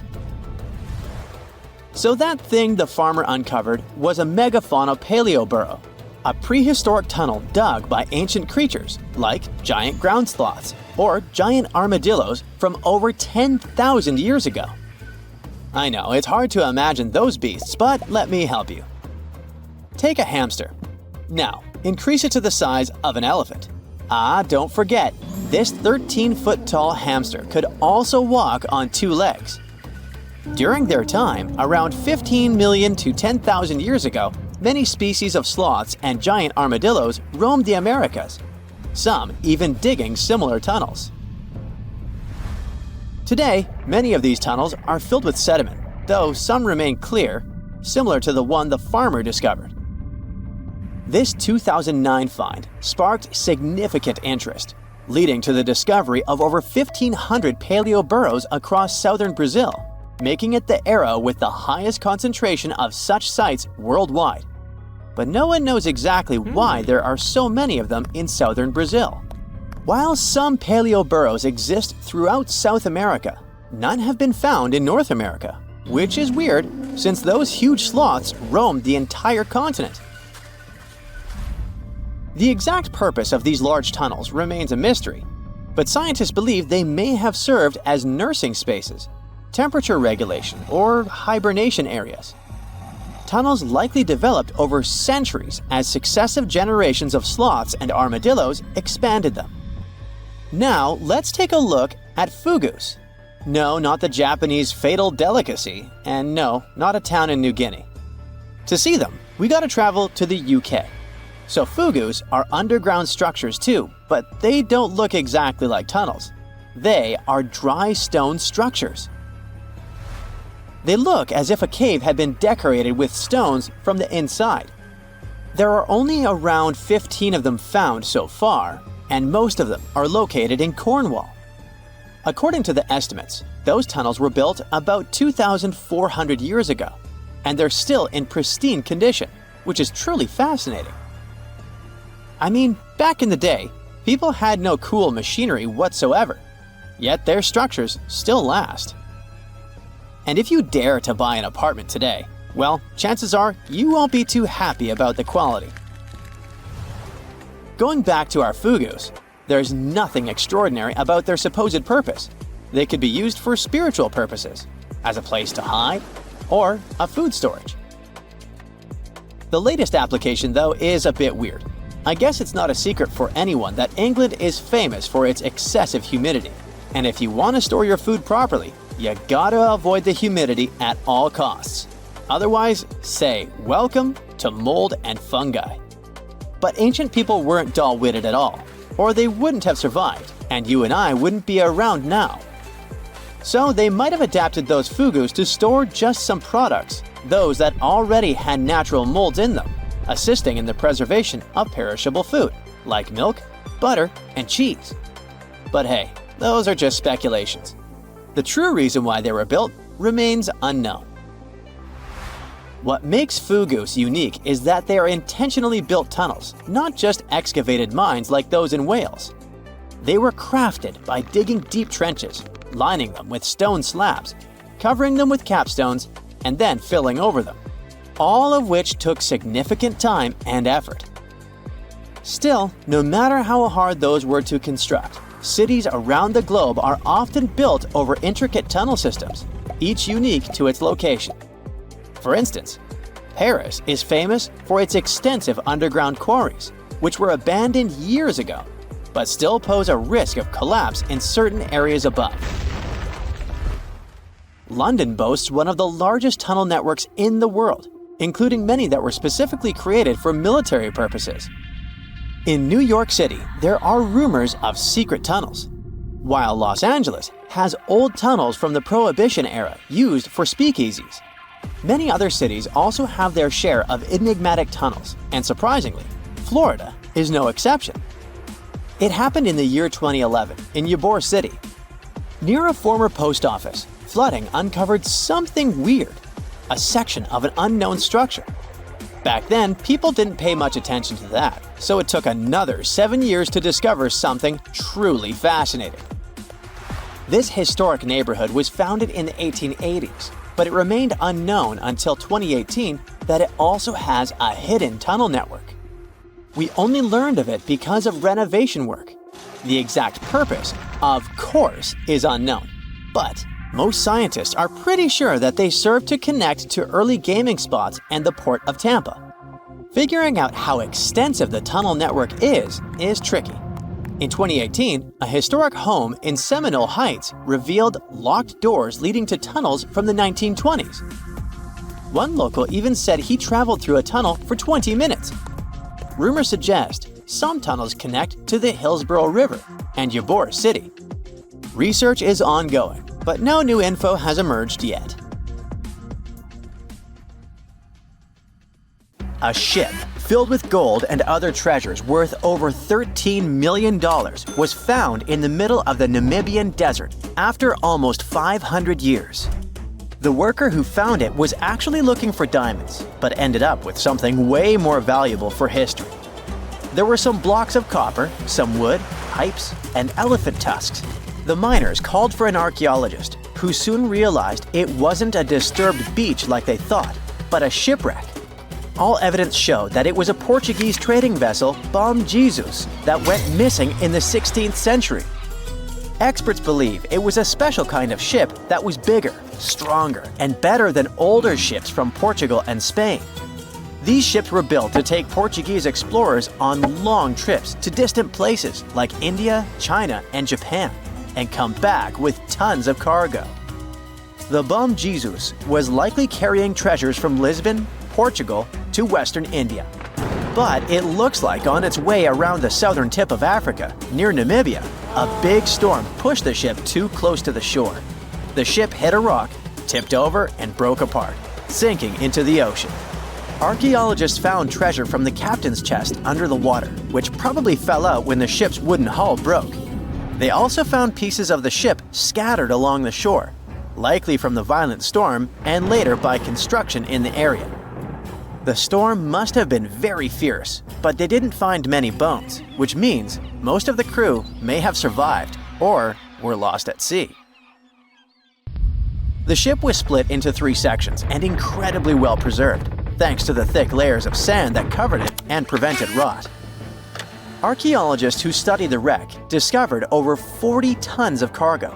There were cannons, swords, blocks of metal like lead and tin, fabrics, and tools that sailors used to navigate the stars while traveling across the ocean. The most exciting discovery was 1,845 copper ingots, weighing as much as 16 to 17 tons altogether. Those copper ingots, or pieces of pure metal, are still in great condition because the hull of the ship and layers of sand protected them from ocean water. The scientists even managed to read the trademarks on them on site and learned they were made by a super wealthy German trading company. There were also more than 2,000 shiny gold and silver coins from different countries, and 105 enormous elephant tusks weighing about 2 tons. The tusks were likely supposed to become luxury items, like jewelry or carvings at the destination. Archaeologists took some DNA samples from the tusks and found that they came from West African forests and savanna elephants. Researchers were lucky that the ship was found in a restricted diamond mining area. No scavengers were able to get their hands on the treasures. The Bom Jesus remains the oldest and most valuable shipwreck that was ever discovered off the western coast of sub-Saharan Africa. Another shipwreck recently found by accident was buried under a 10-foot tall sand dune near the Caspian Sea. Some people call it the world's largest lake, and it has water levels that rise and fall over time because of the changes in weather patterns. These changes can move sand and uncover things like this shipwreck and other treasures along the coast. As the dune slowly disappeared, the ship started to show. Before digging it out, scientists worried that waves from the sea might damage the wreck. To protect it, they built a wall using thousands of sandbags to keep the waves away. When the ship was uncovered, they discovered it was a 3-masted, 92-foot-long merchant ship with a strong double hull. Wood samples showed the ship was built in the 18th to 19th century using trees like Scots pine, spruce, and larch from the Volga River area or the Caucasus. They even found buckwheat and plants from the same region, which were probably traded or used to feed the sailors. It proves that the ship was part of a group of merchant ships that once sailed the Caspian Sea. An amateur fisherman who was 20 feet under the sea off the coast of Turkey noticed some huge metal remains. He had an underwater camera, so he made footage of the discovery and took it to scientists. They immediately started an investigation and learned that it must be a shipwreck from the first decades of the 20th century. It could be one of the Ottoman Empire ships that had an important mission to deliver supplies, but disappeared without a trace. Scientists got permission to study this Black Sea wreck in detail to learn more about its mysteries. They're hoping to find its shipyard documents to find some answers, as the ship itself is in terrible condition and is tricky to work with. Robot submersibles that belong to an oil and gas company noticed hundreds of intact ancient storage jars sitting on the seabed in the eastern Mediterranean. Experts think those jars are 3,300 years old. This makes the find the oldest shipwreck from the deep sea. The jugs were probably used to store oil or other agricultural products like fruit. This proves that the people who made them organized maritime trade and had incredible navigational skills.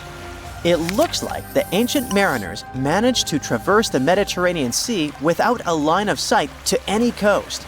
All they could see was the horizon, so they must have used the sun and other stars to find their way. Off the coast of Sicily, under 20 feet of sand and rock, archaeologists found a shipwreck so old that they aren't even sure what materials were used to build it. They think the ship is from the 5th or 6th century BCE, which means it's over 2,500 years old. This ancient ship wasn't alone.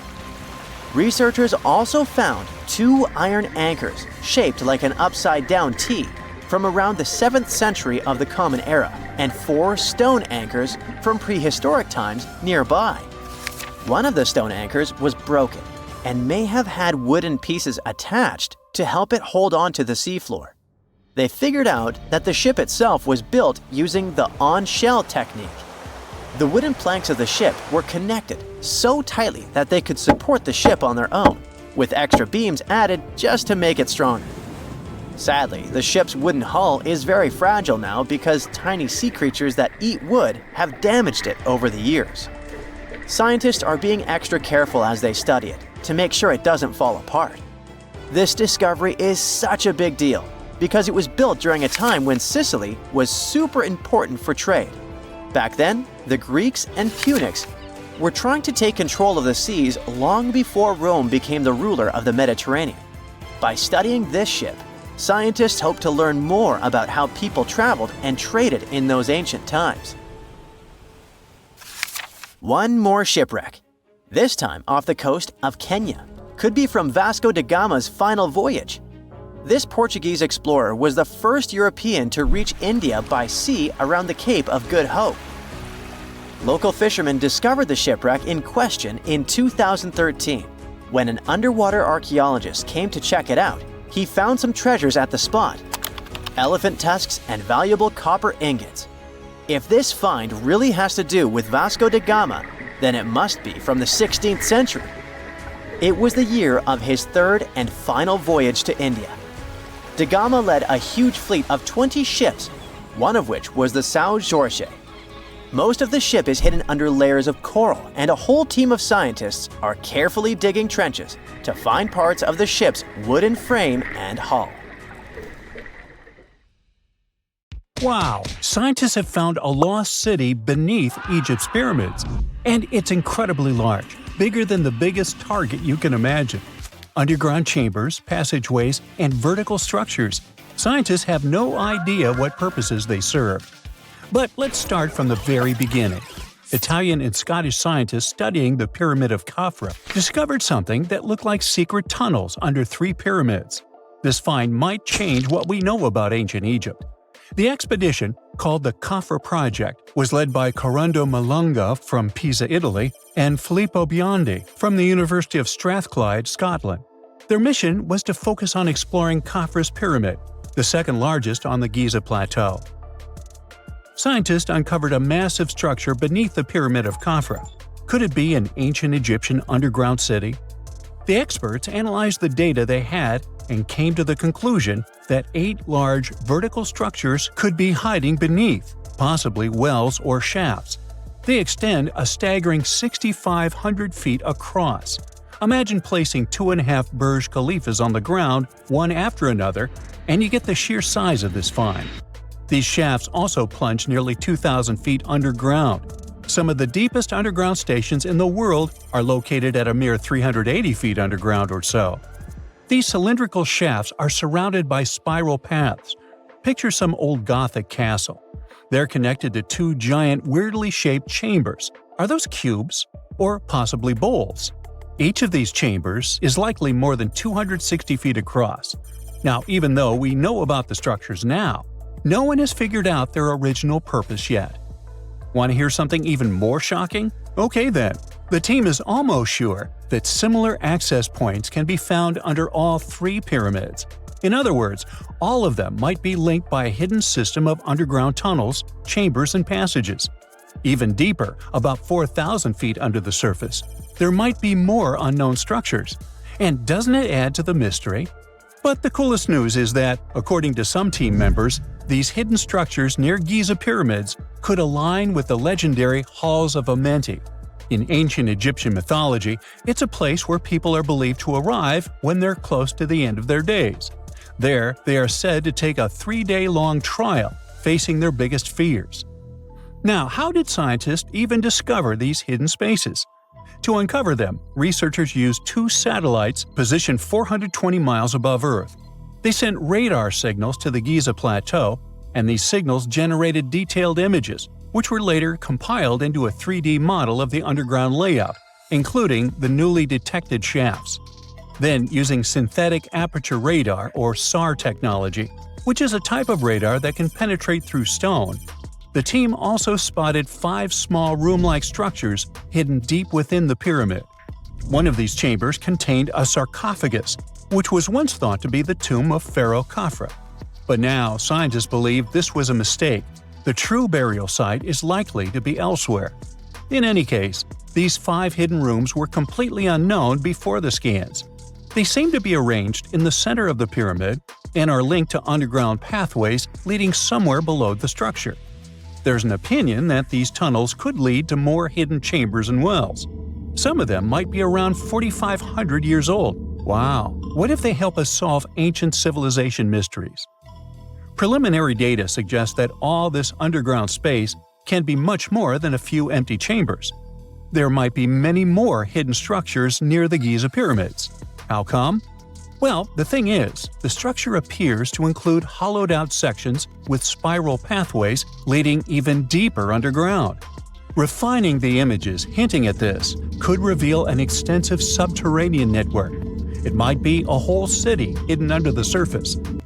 Now, despite the excitement surrounding these findings, there are also a lot of people who don't believe in the existence of the underground city. They're skeptical about the archaeological discovery in Egypt due to the lack of peer-reviewed verification. That's why several archaeologists and radar experts have challenged the validity of the claims. They've explained that the technology used to make the discovery may not be advanced enough to produce such detailed underground imagery. According to them, the 5 smaller chambers found near the surface could be natural formations, since the area had had sacred significance long before the construction of the pyramids. Some experts have even dismissed the use of radar methods in this context altogether. They call these methods scientifically unproven and question their accuracy. The discovery has also reignited discussions about ancient Egyptian myths and the possibility of hidden texts lying somewhere beneath the Giza pyramids. The layout of the newly detected underground chambers shares similarities with mythological accounts of the Hall of Records, a rumored chamber that could preserve early Egyptian wisdom.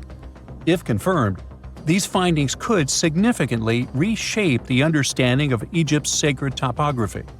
Plus, this lost city beneath Egypt's pyramid could become physical evidence of previously unknown underground structures. That's why the Khafre project is super eager to begin excavating to confirm their findings. But getting approval from Egyptian authorities is a challenging process.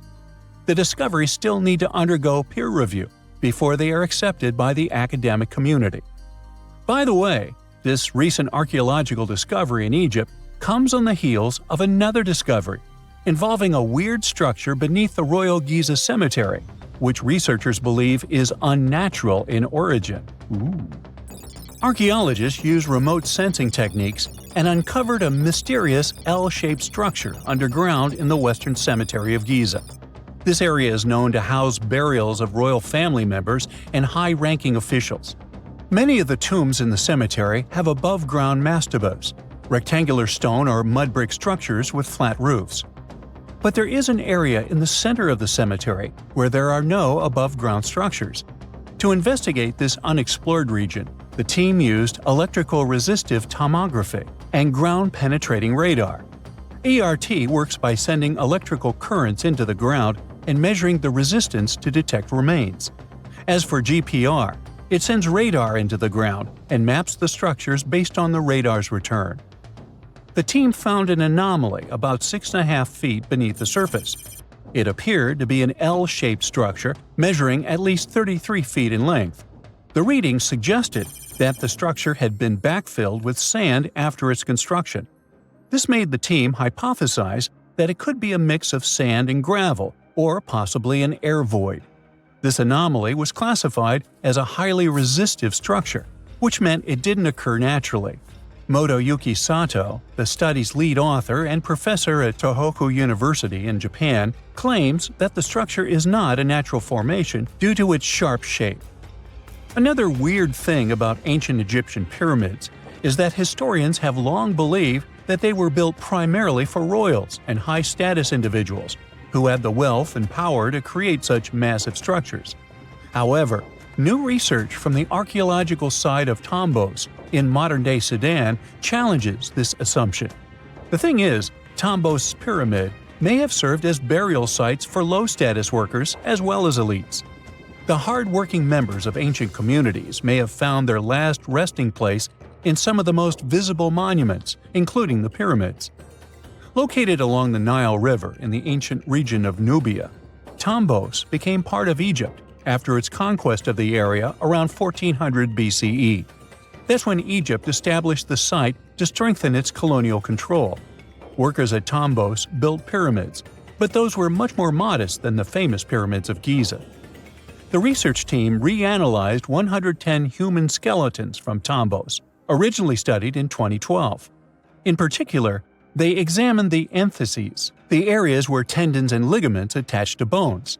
Such an analysis can give us insights into the amount of physical labor a person performed. When someone does hard labor, their bones often develop distinct crests and ridges at these attachment points due to the stress on the tendons and ligaments. And while some skeletons showed little change in their entheses, suggesting they belonged to individuals from the upper classes, others showed more serious changes. It means they belong to lower-class workers. This finding can totally challenge our earlier understanding of pyramid burials, especially the idea that only elites were buried in the pyramids, because the pyramids themselves were designed for the elite. This recent research may prove that lower-class workers may have found their final resting place in these monumental structures too.